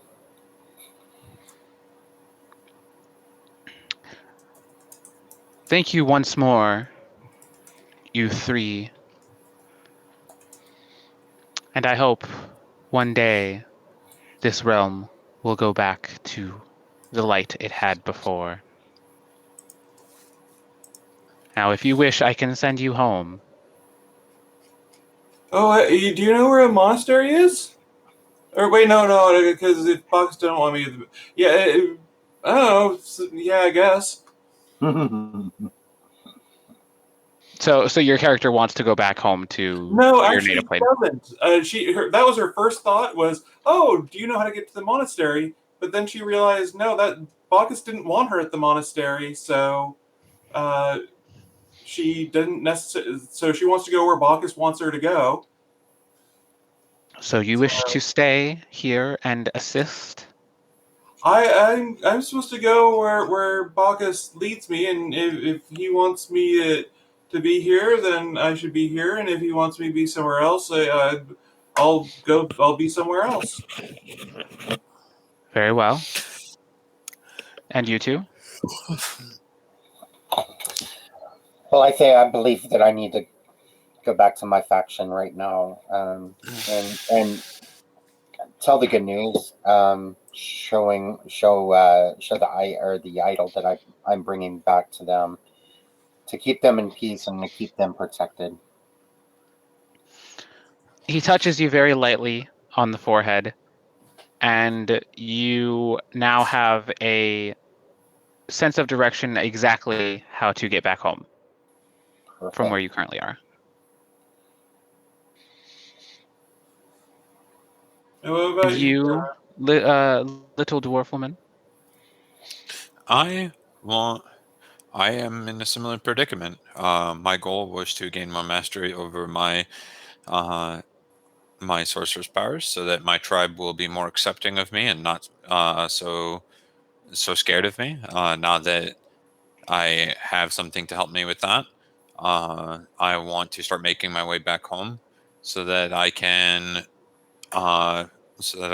attempt to win favor.